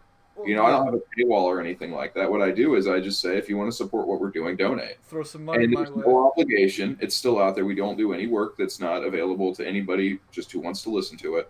But the level of support that we've received has been enough that I can make this, something that I do full time. And that's incredible. And the movement's basically buying my time. People that want me to be doing, making stuff like this, being able to, kind of do what I can to work with people to make stuff happen in real life. but just to keep making shows and provide a platform for it, because it's the discussion that matters.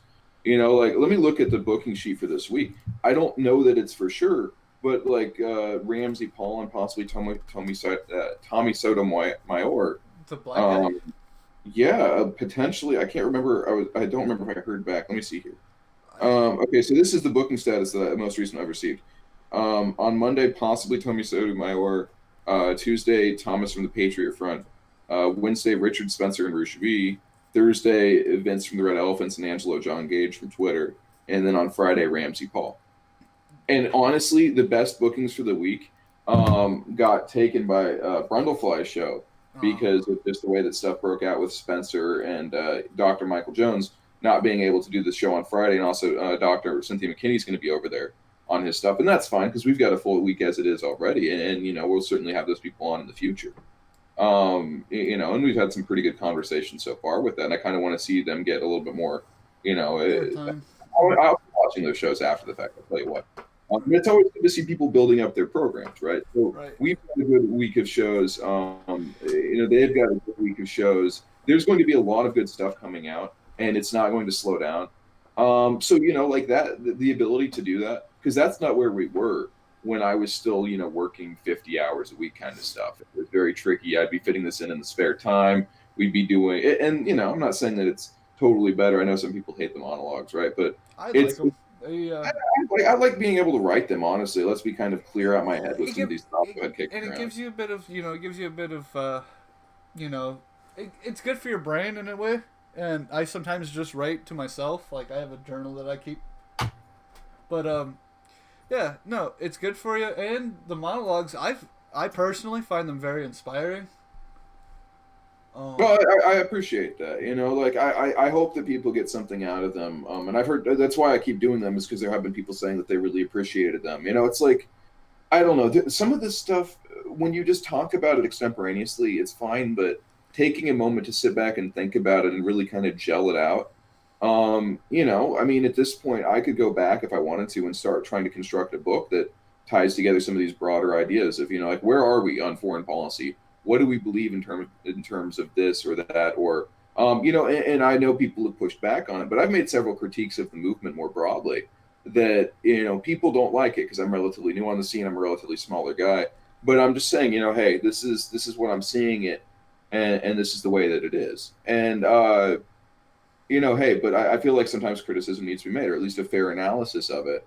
Because when we get caught up in this triumphalism, whether it's with Trump or with the way that things are currently going, it's very risky because we stop being critical of ourselves. And when that happens, then we become open to, groupthink. Right. You gaslight yourself into oblivion.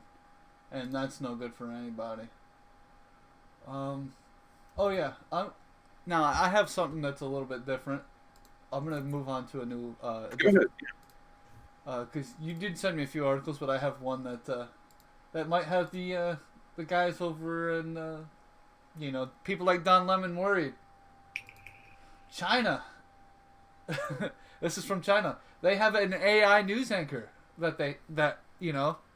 Oh, yeah, I saw this.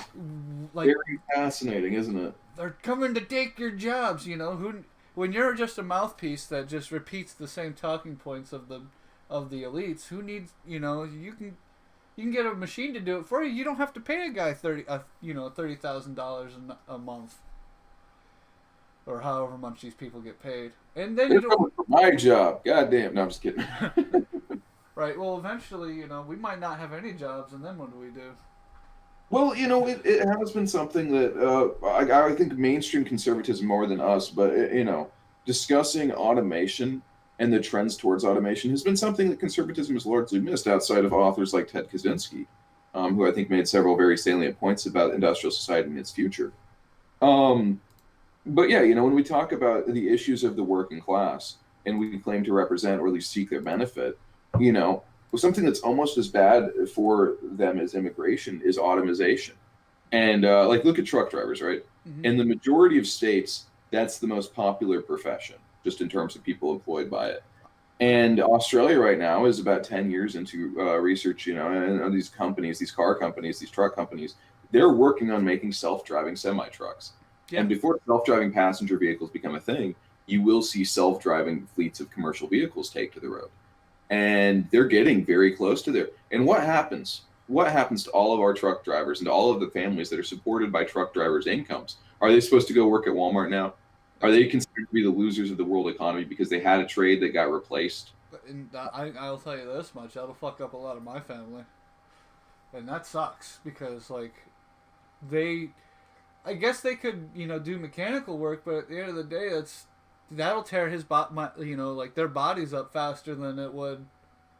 Well, it's a whole different thing. Being a truck mechanic and being a truck driver, I mean, they're two widely different skill sets, and you got to learn. It takes years to learn them, right? Luckily, my family has been fairly self-sufficient about that. Well, that's very good, and a lot that self-sufficiency is kind of a hallmark of the white America. But it's not the first time. We've seen so many jobs that have just kind of gone by the wayside, and we're always promised that the future of globalization means that those jobs will be replaced by better jobs here. But all we've really seen is jobs leave our shores or jobs stop hiring because the companies no longer exist or because the industries no longer exist. And, they get replaced. And the president brags about the low unemployment rate. But look at the massive proportion of that, which is like people in the service industry, waiters and bartenders and busboys. It's work. I've done it. There's no shame in it. But there's certainly, it's not the same. It's not as productive as they could be. You get people with college degrees waiting tables, man. I know a girl, she's got 2 degrees. I think one of them's a postgraduate degree, and she's a bartender. And she's been bartending for years because she makes decent money at it. But it's like she could be doing so much more. Right.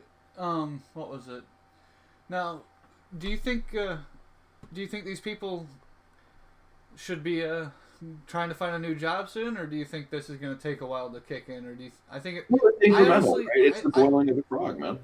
At a time, I honestly think it might actually just be like it might just stick to China because of how strict and how powerful the media conglomerate is in our nation. Well, but look at the way that media's already died. I will say this is the end point on a very long progression, right? Newspapers used to be king. And it used to be a good journalist could go and do an assignment where they dig into something for 2 to 3 months. And if they found something, maybe 6 months to a year, they would spend on assignment actually doing research to get the big stories.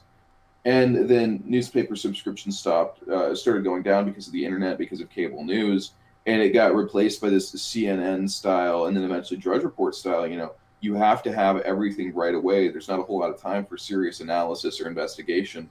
And then it was like, well, if we're not going to bother doing real journalism, let's just do it for basically plain commercial favor. And that's the way that it's been done. The companies that buy advertisements on cable news, that absolutely affects the content that comes out of there. And these corporations are pretty openly political. I mean, there's not a Fortune 500 company that doesn't endorse sodomy, to quote Dr. E. Michael Jones. And it's a very fair point, right? So you wonder why the news becomes so paused and so shallow. And then it's like, okay, so all the journalists who actually used to write, they're largely out of work. They're not making shit.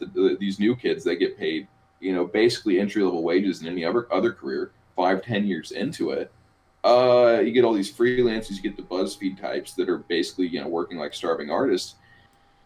It's not good, man. It's really bad for a whole kind of sector of it. I basically work in news at this point. That's bizarre, but the news. The news got replaced by Mundane Matt.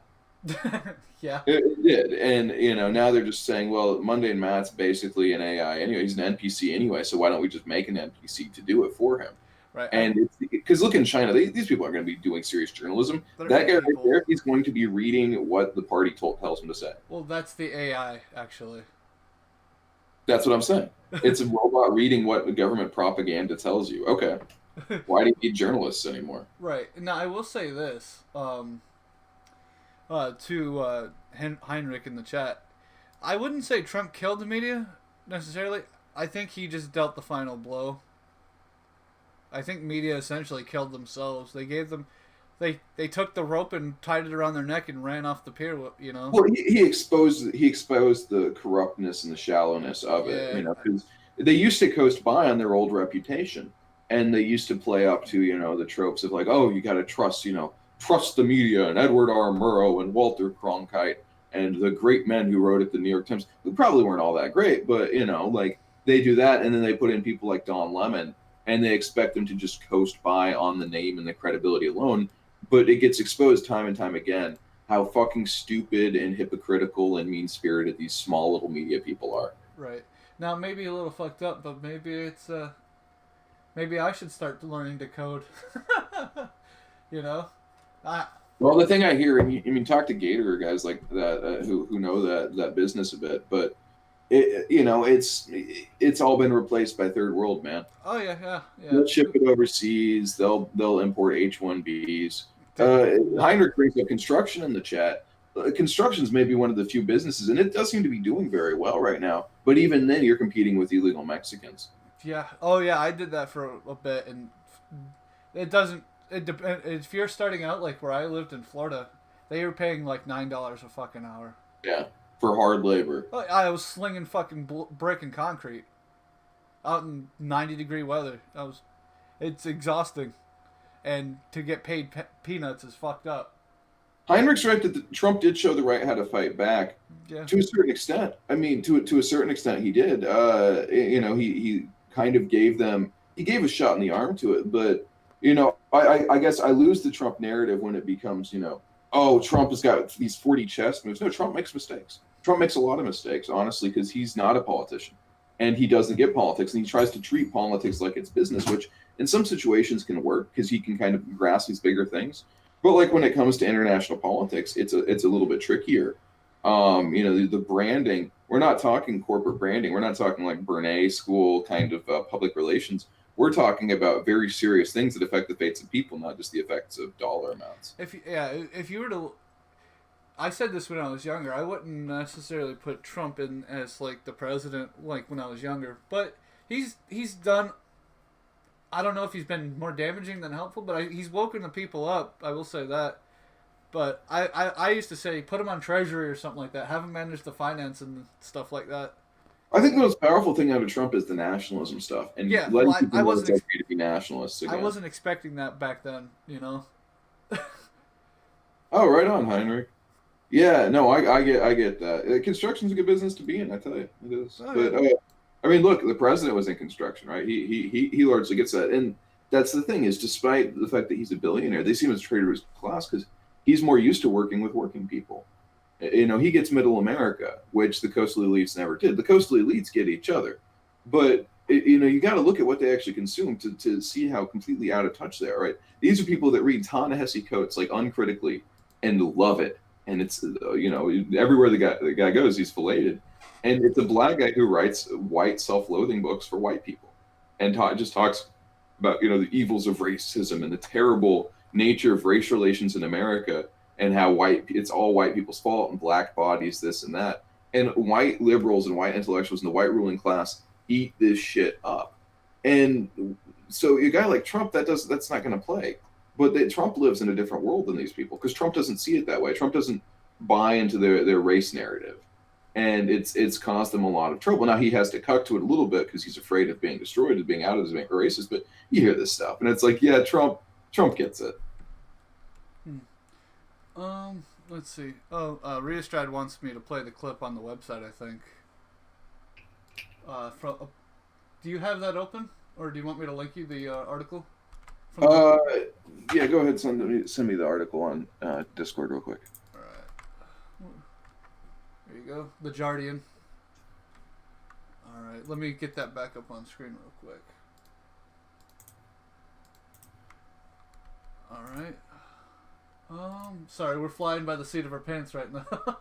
There you go. Best way to fly. Let's see. All right. You ready? Yeah.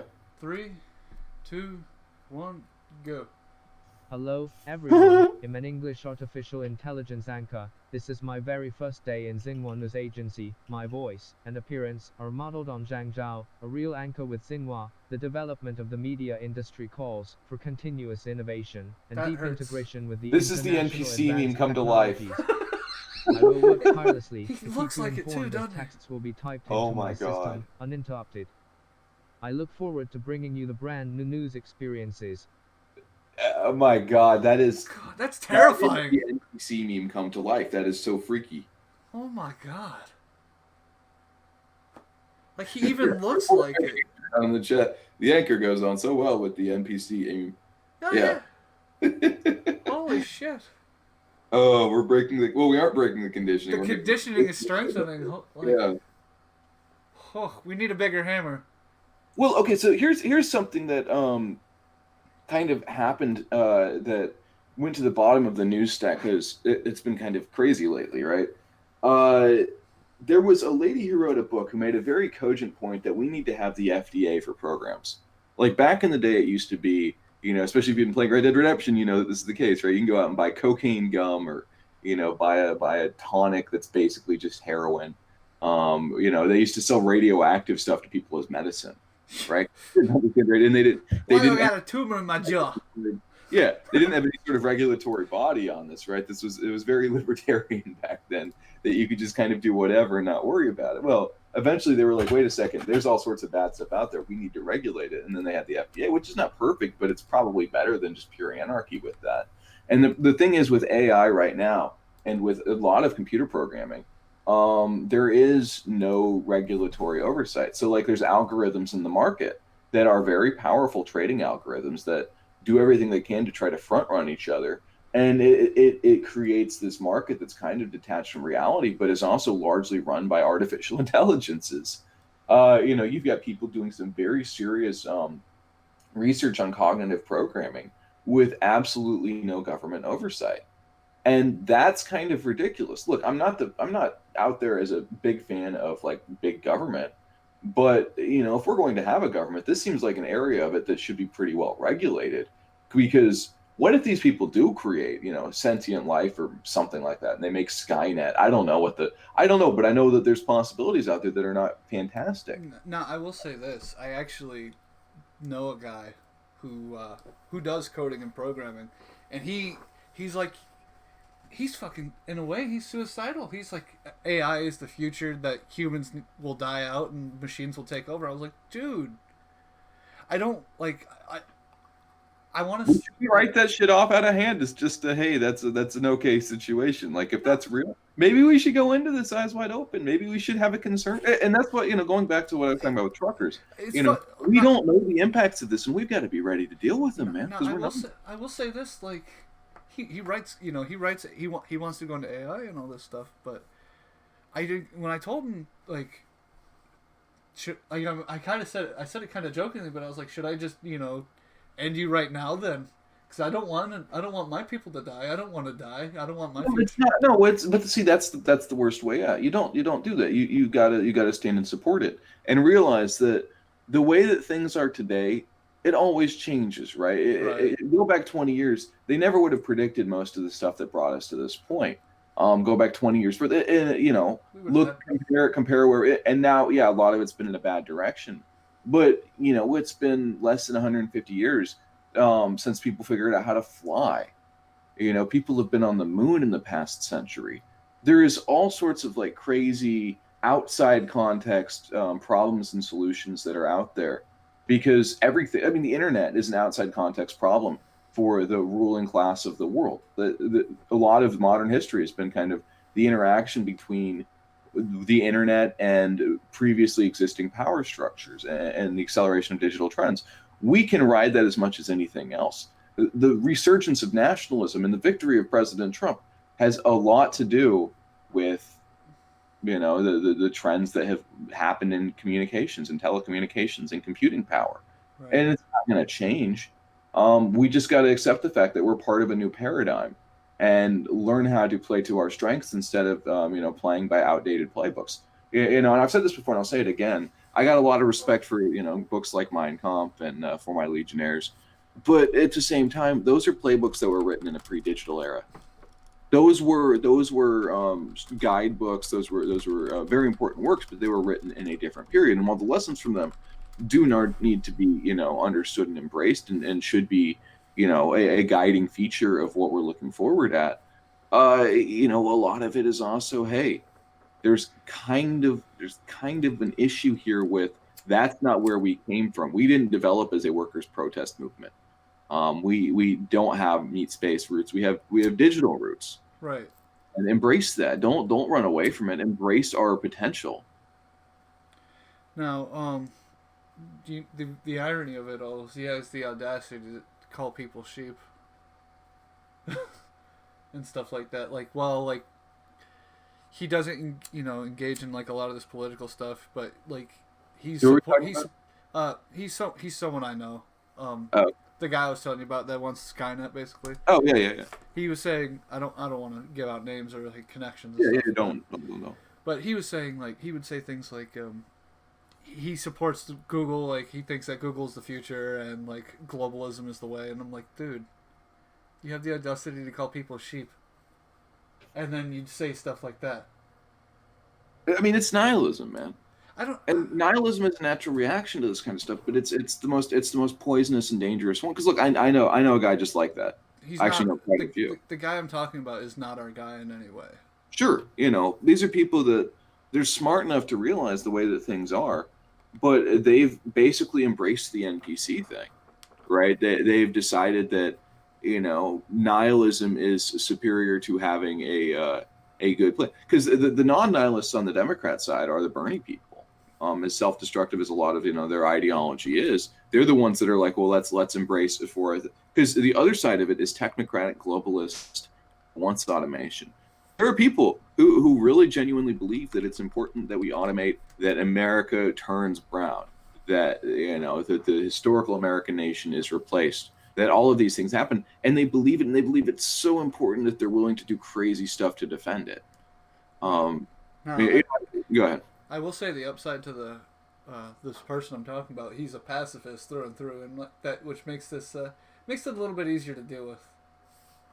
He's not the type that'll go out and stab you in your sleep or punch you in the head while you're walking down the road, at least.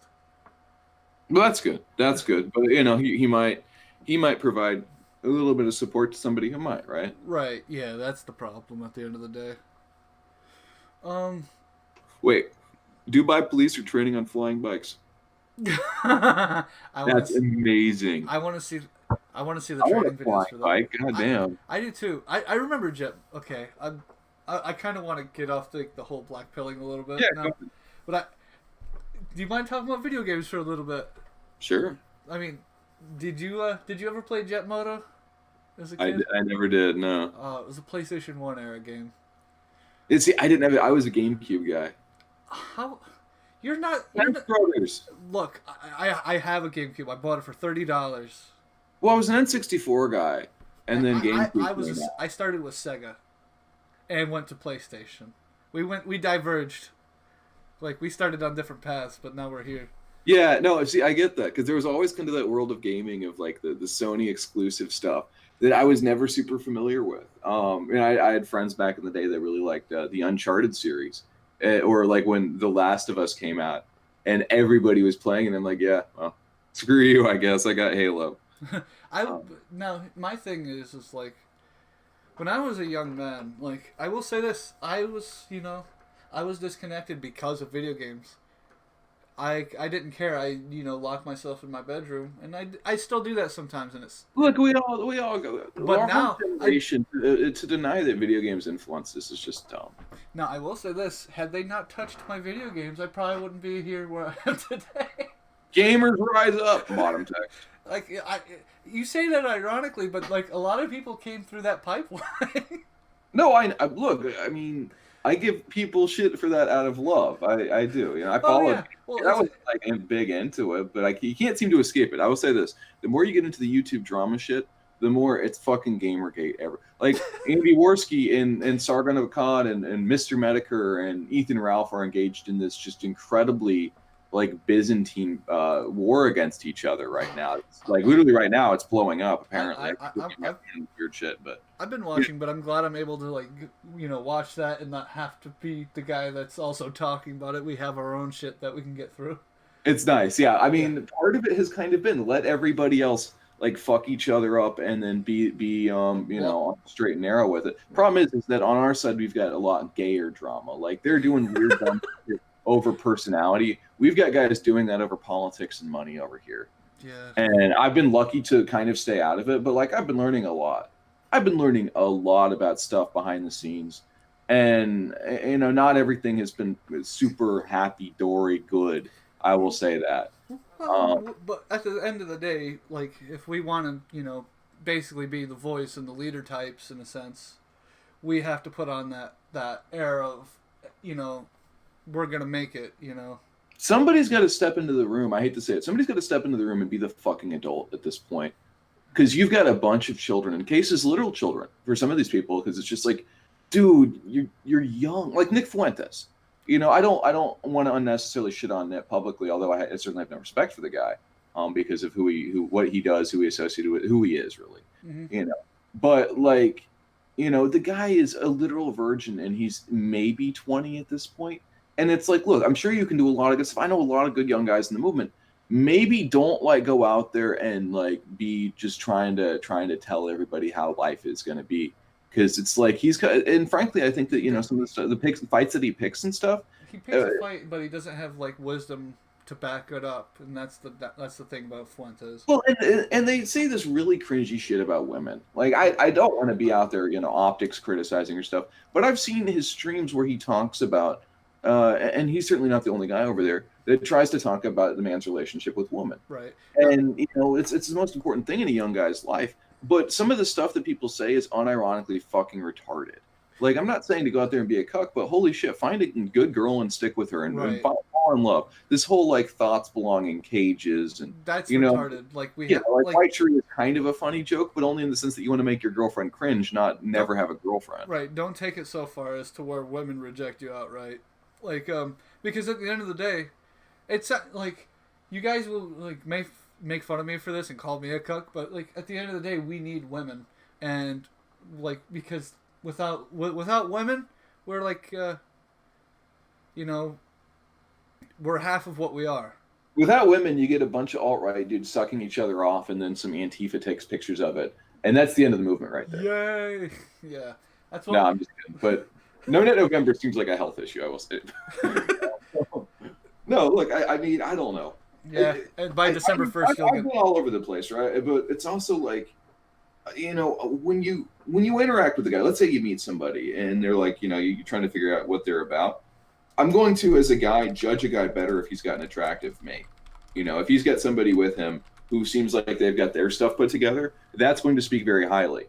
And it's not like, obviously it's a progress, and a lot of people struggle with that, and I appreciate the struggle, and I want to help those guys out, but it shouldn't be that we just give up on it and we just talk shit and become women haters, because that's not going to work, and that's what allows women to tear groups apart, man. Right. I think it's kind of funny, we've actually come full circle in a way, because we started this whole thing with like the whole consent thing.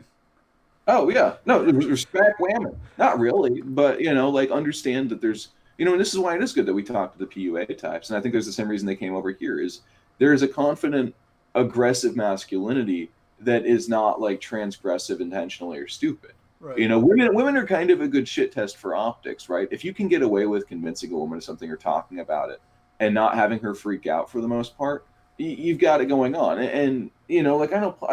Look, I used to, I hooked up with several people that were like supportive of Hillary Clinton back in the day, or like other leftist causes, because even knowing largely that I was a right winger, it was still attractive, and you need that, and you need an attractive movement. You need it where we've got guys in the street and they look like Nordfront, and they've got their hair done, they're wearing nice clothing, and they've clearly taken a shower that day. Right. This is like basic stuff. But I think part of the problem is because we have this internet connection, right? And you get some of the weirdest dudes on the internet, because there's no filter. There's no warning flags if a guy's got mental illness or whatever. And you get people that live very unhealthy, very unattractive lifestyles, and you don't want them leading. To be honest with you, you don't want them leading. You don't want them making plans, or look at like the YouTube. A lot of the people that come out of the YouTube sphere, it's like, holy shit, you would never be able to be popular or successful in real life. Right. Monday Night is a great and easy example, but a lot of these people, Sargon, they're like beta males in real life. Yeah. Oh yeah. And like Sargon's like 5'6" or something like that. He's a literal fat manlet bull. But I will say this: if you like a bit of advice, if you want a girl to notice you, project strength. Like you can either project strength or have a slick tongue. Do both. Oh yeah, like I'm not saying to like go out and get shredded and do steroids and stuff, but Like, stay in shape. Yeah, don't actually do that, because when you're younger, if you do that, it fucks up your testosterone production. Oh Which, yeah, no. But and certain failing streamers, I like to point that out about.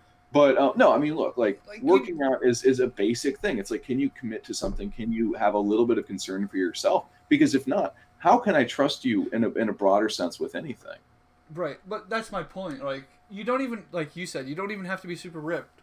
I've said this like every time I'm on stream, it seems like, but you know, I'm a fluffy guy. I got some extra baggage. But I can still pull a girl and get her to notice me. Yeah, and you're also aware of that, and you're like, I'm trying to fix it. Exactly.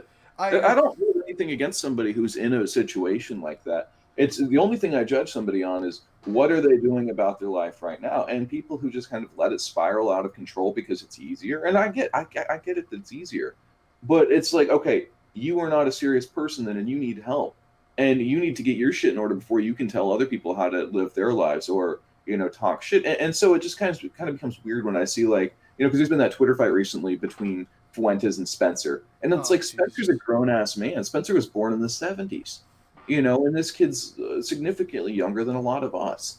And it's like, look, maybe just you guys figure your stuff out. But, like, we've got to be very careful about the edgier and the weirder. And I'm not saying, look, like, guys that, post bull post or whatever, or talk about white shirt. I think that shit's funny too. Don't get me wrong. It's silly.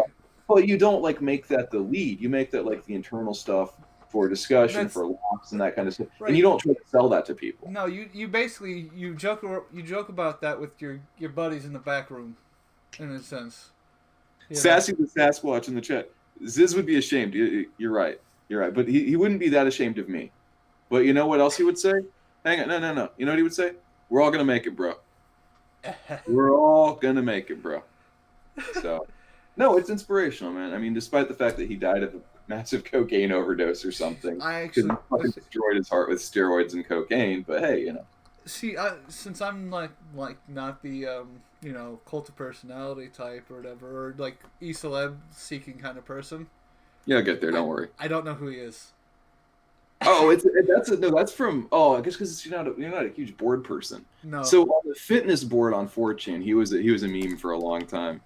He's some Aussie dude who just absolutely got fucking shredded and then made a life out of being like just a kind of a ridiculous fitness personality.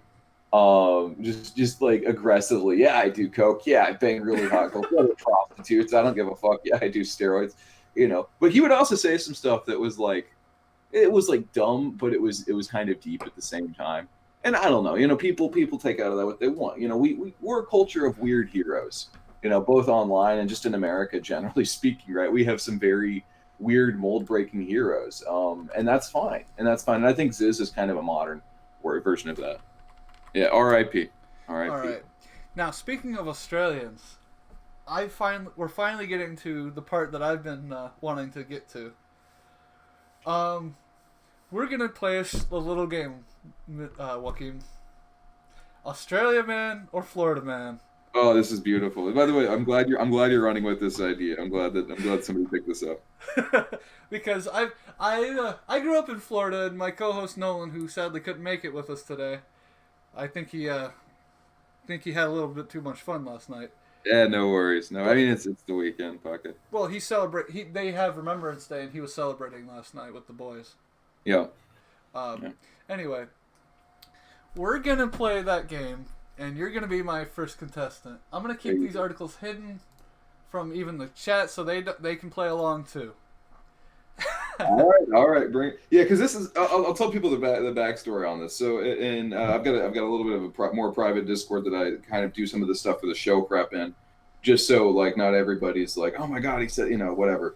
But in the show prep channel, which Zeke is in, I tossed this fucking article about a guy in Florida who jumped into a croc pit wearing Crocs and he got bit and then ran and got arrested by the police. And I was like, I don't know, has Florida man surpassed Aussie man at this point? Yeah, that gave me the idea to come up with the idea because when you think about it, like Floridians and Australians, they're not too different from each other. No, it's a very similar thing. Yeah, there's So there's something weird about it, but there's something beautiful about it too. It's like a perverted version of the Faustian spirit, right? Right. All right. Now here we go. Let's see. Which one are we gonna start with? Okay. This is. I'm not gonna read like where it's from. No, or don't not, read where it's from. like, Just. Yeah. Well, we're just relieved residents say after capture of giant lizard that was on the loose, a man had lost his pet lizard, and it was running around. It was an 8-foot lizard and 150 pounds. It was a big boy. Yeah. So they apparently has been on the loose for 2 months. Now, and everybody's finally happy that they came across that. I'm gonna go with Florida. And all right, now Chad, what do you think? All right, let's give it a minute. Let's give it a minute to give Yeah, them. that's fine. Because the way I see it is, I don't know. Not that Australia is more. I don't know. I feel like a lizard could hide in Florida better than it could in Australia. Right, a lot less open space. Florida. The question is, is the pet-owned lizard Australian or Floridian where it was running around for 2 months straight on the loose? All right, Heinrich's going with Aussie. I can see the argument for Aussie because in Florida maybe it probably just gotten eaten already. All right. Those who said Florida, you're on the right path. You got it right. Heinrich, you're retarded. No. I can see the argument. Oh yeah, no. Like, what else do we got? I ran it by Nolan because he says. Anyway, let's see. What else do we got? What's Nolan say? He said that they have lizards out there, and that are that big. And that's why. Oh yeah, I doubt it. I doubt it. All right. Now here we go. An 18-year-old driver caught going 88 miles an hour while watching YouTube videos. I like that it was going 88 miles an hour. Yeah, right. Let's see. He got arrested and for driving way too fast. I'm just impressed that he was able to keep the car under control going down the highway and not looking at the road.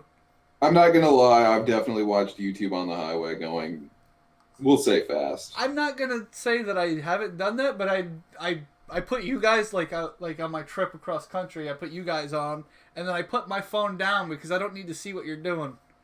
Get one of those things that just sticks to the windshield, and then you can just put your phone there, and you don't even got to look away from the road. I put mine in the cup holder. Anyway, that's how people die. No, I'm just kidding.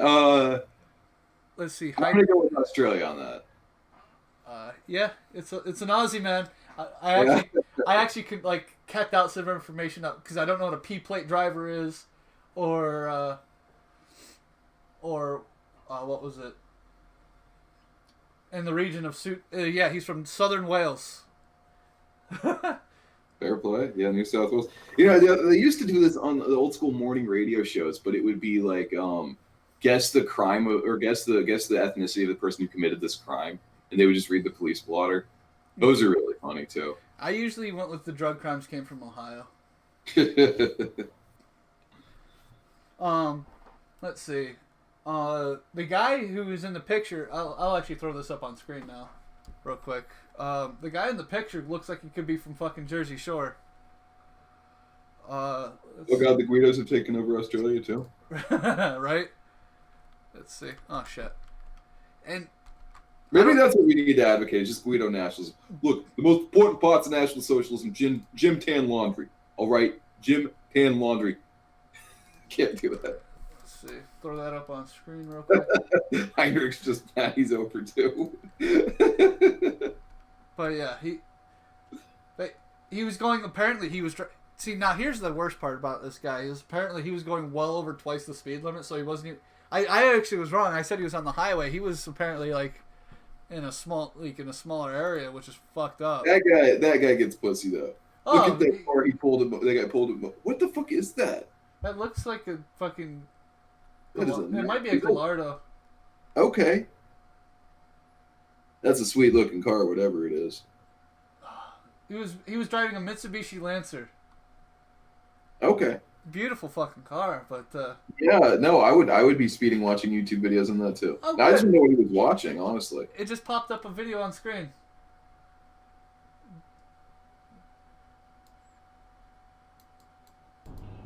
Let's see, what do we got? Wasn't even driving badly. No, he wasn't. He apparently he was watching YouTube too. Like, what kind? Oh, well, I guess he's brake checking people too. It looks like. Okay, so he's driving like an asshole. Yeah, that's what it looks like. Yeah, typical Guido behavior. Oh shit! What the fuck is this? Get out of here. Ranch? Yeah. You're gonna get ranched, lad. Okay, let's see what. Anyway. Oh, yeah, of course he got it as a present from his parents. Yeah. Let's see. Close that off. Alright, I'm gonna do, I think, 2 more. Sure. Let's see. Alright. Let's see. I took it off the screen. After these 2, we're gonna call it an end, though. Alright. Let's see. There was a man who drunkenly kidnaps someone and goes to drive him to another town to kill his wife. But decides to turn around after he sobers up. Well, I know what I think on that. I want to see what the chat says on that one first. But I think that well, I'll just say I think that's Australia, because that sounds like the politeness of the Australians. The Florida man would have just murdered him. All right, let's give these boys a few more tries in the chat. Let's see what you got. Ram Rancher doxers. Oh man, I don't even want to look at the dumpster fire that is the relationship between Worski and the skeptics and what Jim is about to do today. Like, oh man. What if I told you I used to follow all those guys? I would say yeah, but it's okay. Oh. I found Sanction with James Alsop and moved on to this side. God bless him for it. Well, I mean, people. This is the thing that drives me nuts. Is I talk to the people on their side, and it's like, well, they're not really losing any support. Like all their core support is sticking with them. And it's like, not really, man. There's a lot of people. There's a lot of people that are seeing this, and they're like, I'm not going to necessarily unsub, but like, I jumped ship from. Yeah. I jumped ship years ago right before the crowd debacle happened, the first time. Now I will say this. This was a Florida man, boys. Oh. He was black. Really? Yeah, he was a black man. Fair Dan. Of course, Dan man gets it right. Yeah. No, I haven't. I think he lives in Florida, being a Cuban and all. I would just assume. I don't know. But no, I haven't seen Alt Protestant. All right, let's see. I think you actually posted that one. Let's see. What do we got? Yeah, you can. All these people in the chat, frankly, you should wrench. They're good people. Right. Oh. Strad Heinrich. Oh, fucking A. How you doing, Jesse? Haven't seen you in a hot minute. Hope you're doing well. It's a lot. It's work to do that I'm not really paying attention to be honest. Like. Well, it's nice to like. I like having. Everyone gives me a shit about having all these moderators. It's like, no, I like it. It's like having a little. You're handing out armbands, right, to people that you don't necessarily know them super well, but it's like, yeah, you're part of the thing now. Oh. Okay. But could you please wrench me? Wrench them all. This is because when you get bigger, you'll get bigger. Don't worry. But when you get bigger, these are the guys that were watching when I had 20 people watching me. They deserve a wrench for that alone. Right. Okay. I'm gonna do 2 more because I just seen one that was pretty funny. Okay, so this guy stabbed the 3-year-old child and pushed his grandma down. And after he did that, he said the devil made me do it. Well. Yeah. That sounds like a Black Florida guy. Yeah. He stabbed a 3-year-old fucking child. 24 years old. Yeah, I gotta go with that's a black Floridian. I think he's black Floridian. He might be Puerto Rican. But, yeah, because his name is Ricardo Darren Dorr. Well, Ricardo, that's not a black name, but yeah. It's hard to tell. You know, I'll post. One of those Mexican Australians. He swam across the wrong body of water and ended up in Australia. There is no Negro Aussie. I'm tired. All right, now, and then, let's see, what else do we? I got one more. Wrench this poor man. What's Which wrong one? with you? Wrench Heimer, what's wrong with you? Like I said, I gave you wrenching. Like, can't you wrench people? I gave you power. Wrenches can't wrench. Oh. Yeah. All right, and then the last one is this man hits 142 in a police car while on pursuit and catches on fire. That's the article. I'm guessing that was Australia because I bet it was 142 kilometers per hour. Lads, let's see. Bronx has been given a wrench too. Jesus. No, Oh, Bronx doesn't have a wrench. Oh, Bronx has been wrenching. Oh, yeah. All right. Now, these guys are saying Aussie man. I'll go with Aussie on that, yeah. It's a Florida man. Oh, he hit 142 miles an hour. God damn. Yeah. Bad. The car. That's a fast ride. In a police car too. Like, holy shit. Or, There's a decently impressive speed to get going out there. I could see why his car caught on fire. We're not meant to sustain that. Well, that Mitsubishi Lancer could go 142, no problem. Right, but that's also not the United States. Good sweet car. I'm still hung up on that. Yeah. Now, is it? I'm gonna go over two more things. Fuck Australia for what they've done to. No, actually, thank you Australia for setting California on fire with your blessed trees.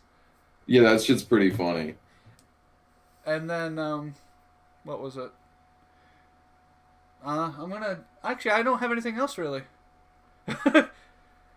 Fair play. Fair play. Y'all have that was the end of our show. Yeah, this has been fun, man. Thanks for having me on.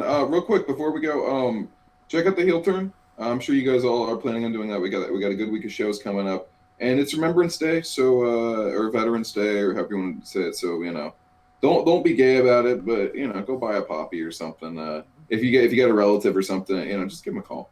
Be nice. It's Sunday. Be nice. Call your family. Call your family. Press F. Go out. If it's good out, crack out the grill and cook a burger. There you go. Yeah, it's November. Grill. Okay, whatever. Hey, you don't know me. Fair play. I'm a Florida man. Oh, I got you. Anyway, thanks for coming on, Joachim. Yeah, anytime, man. Appreciate you. Bye-bye, everybody.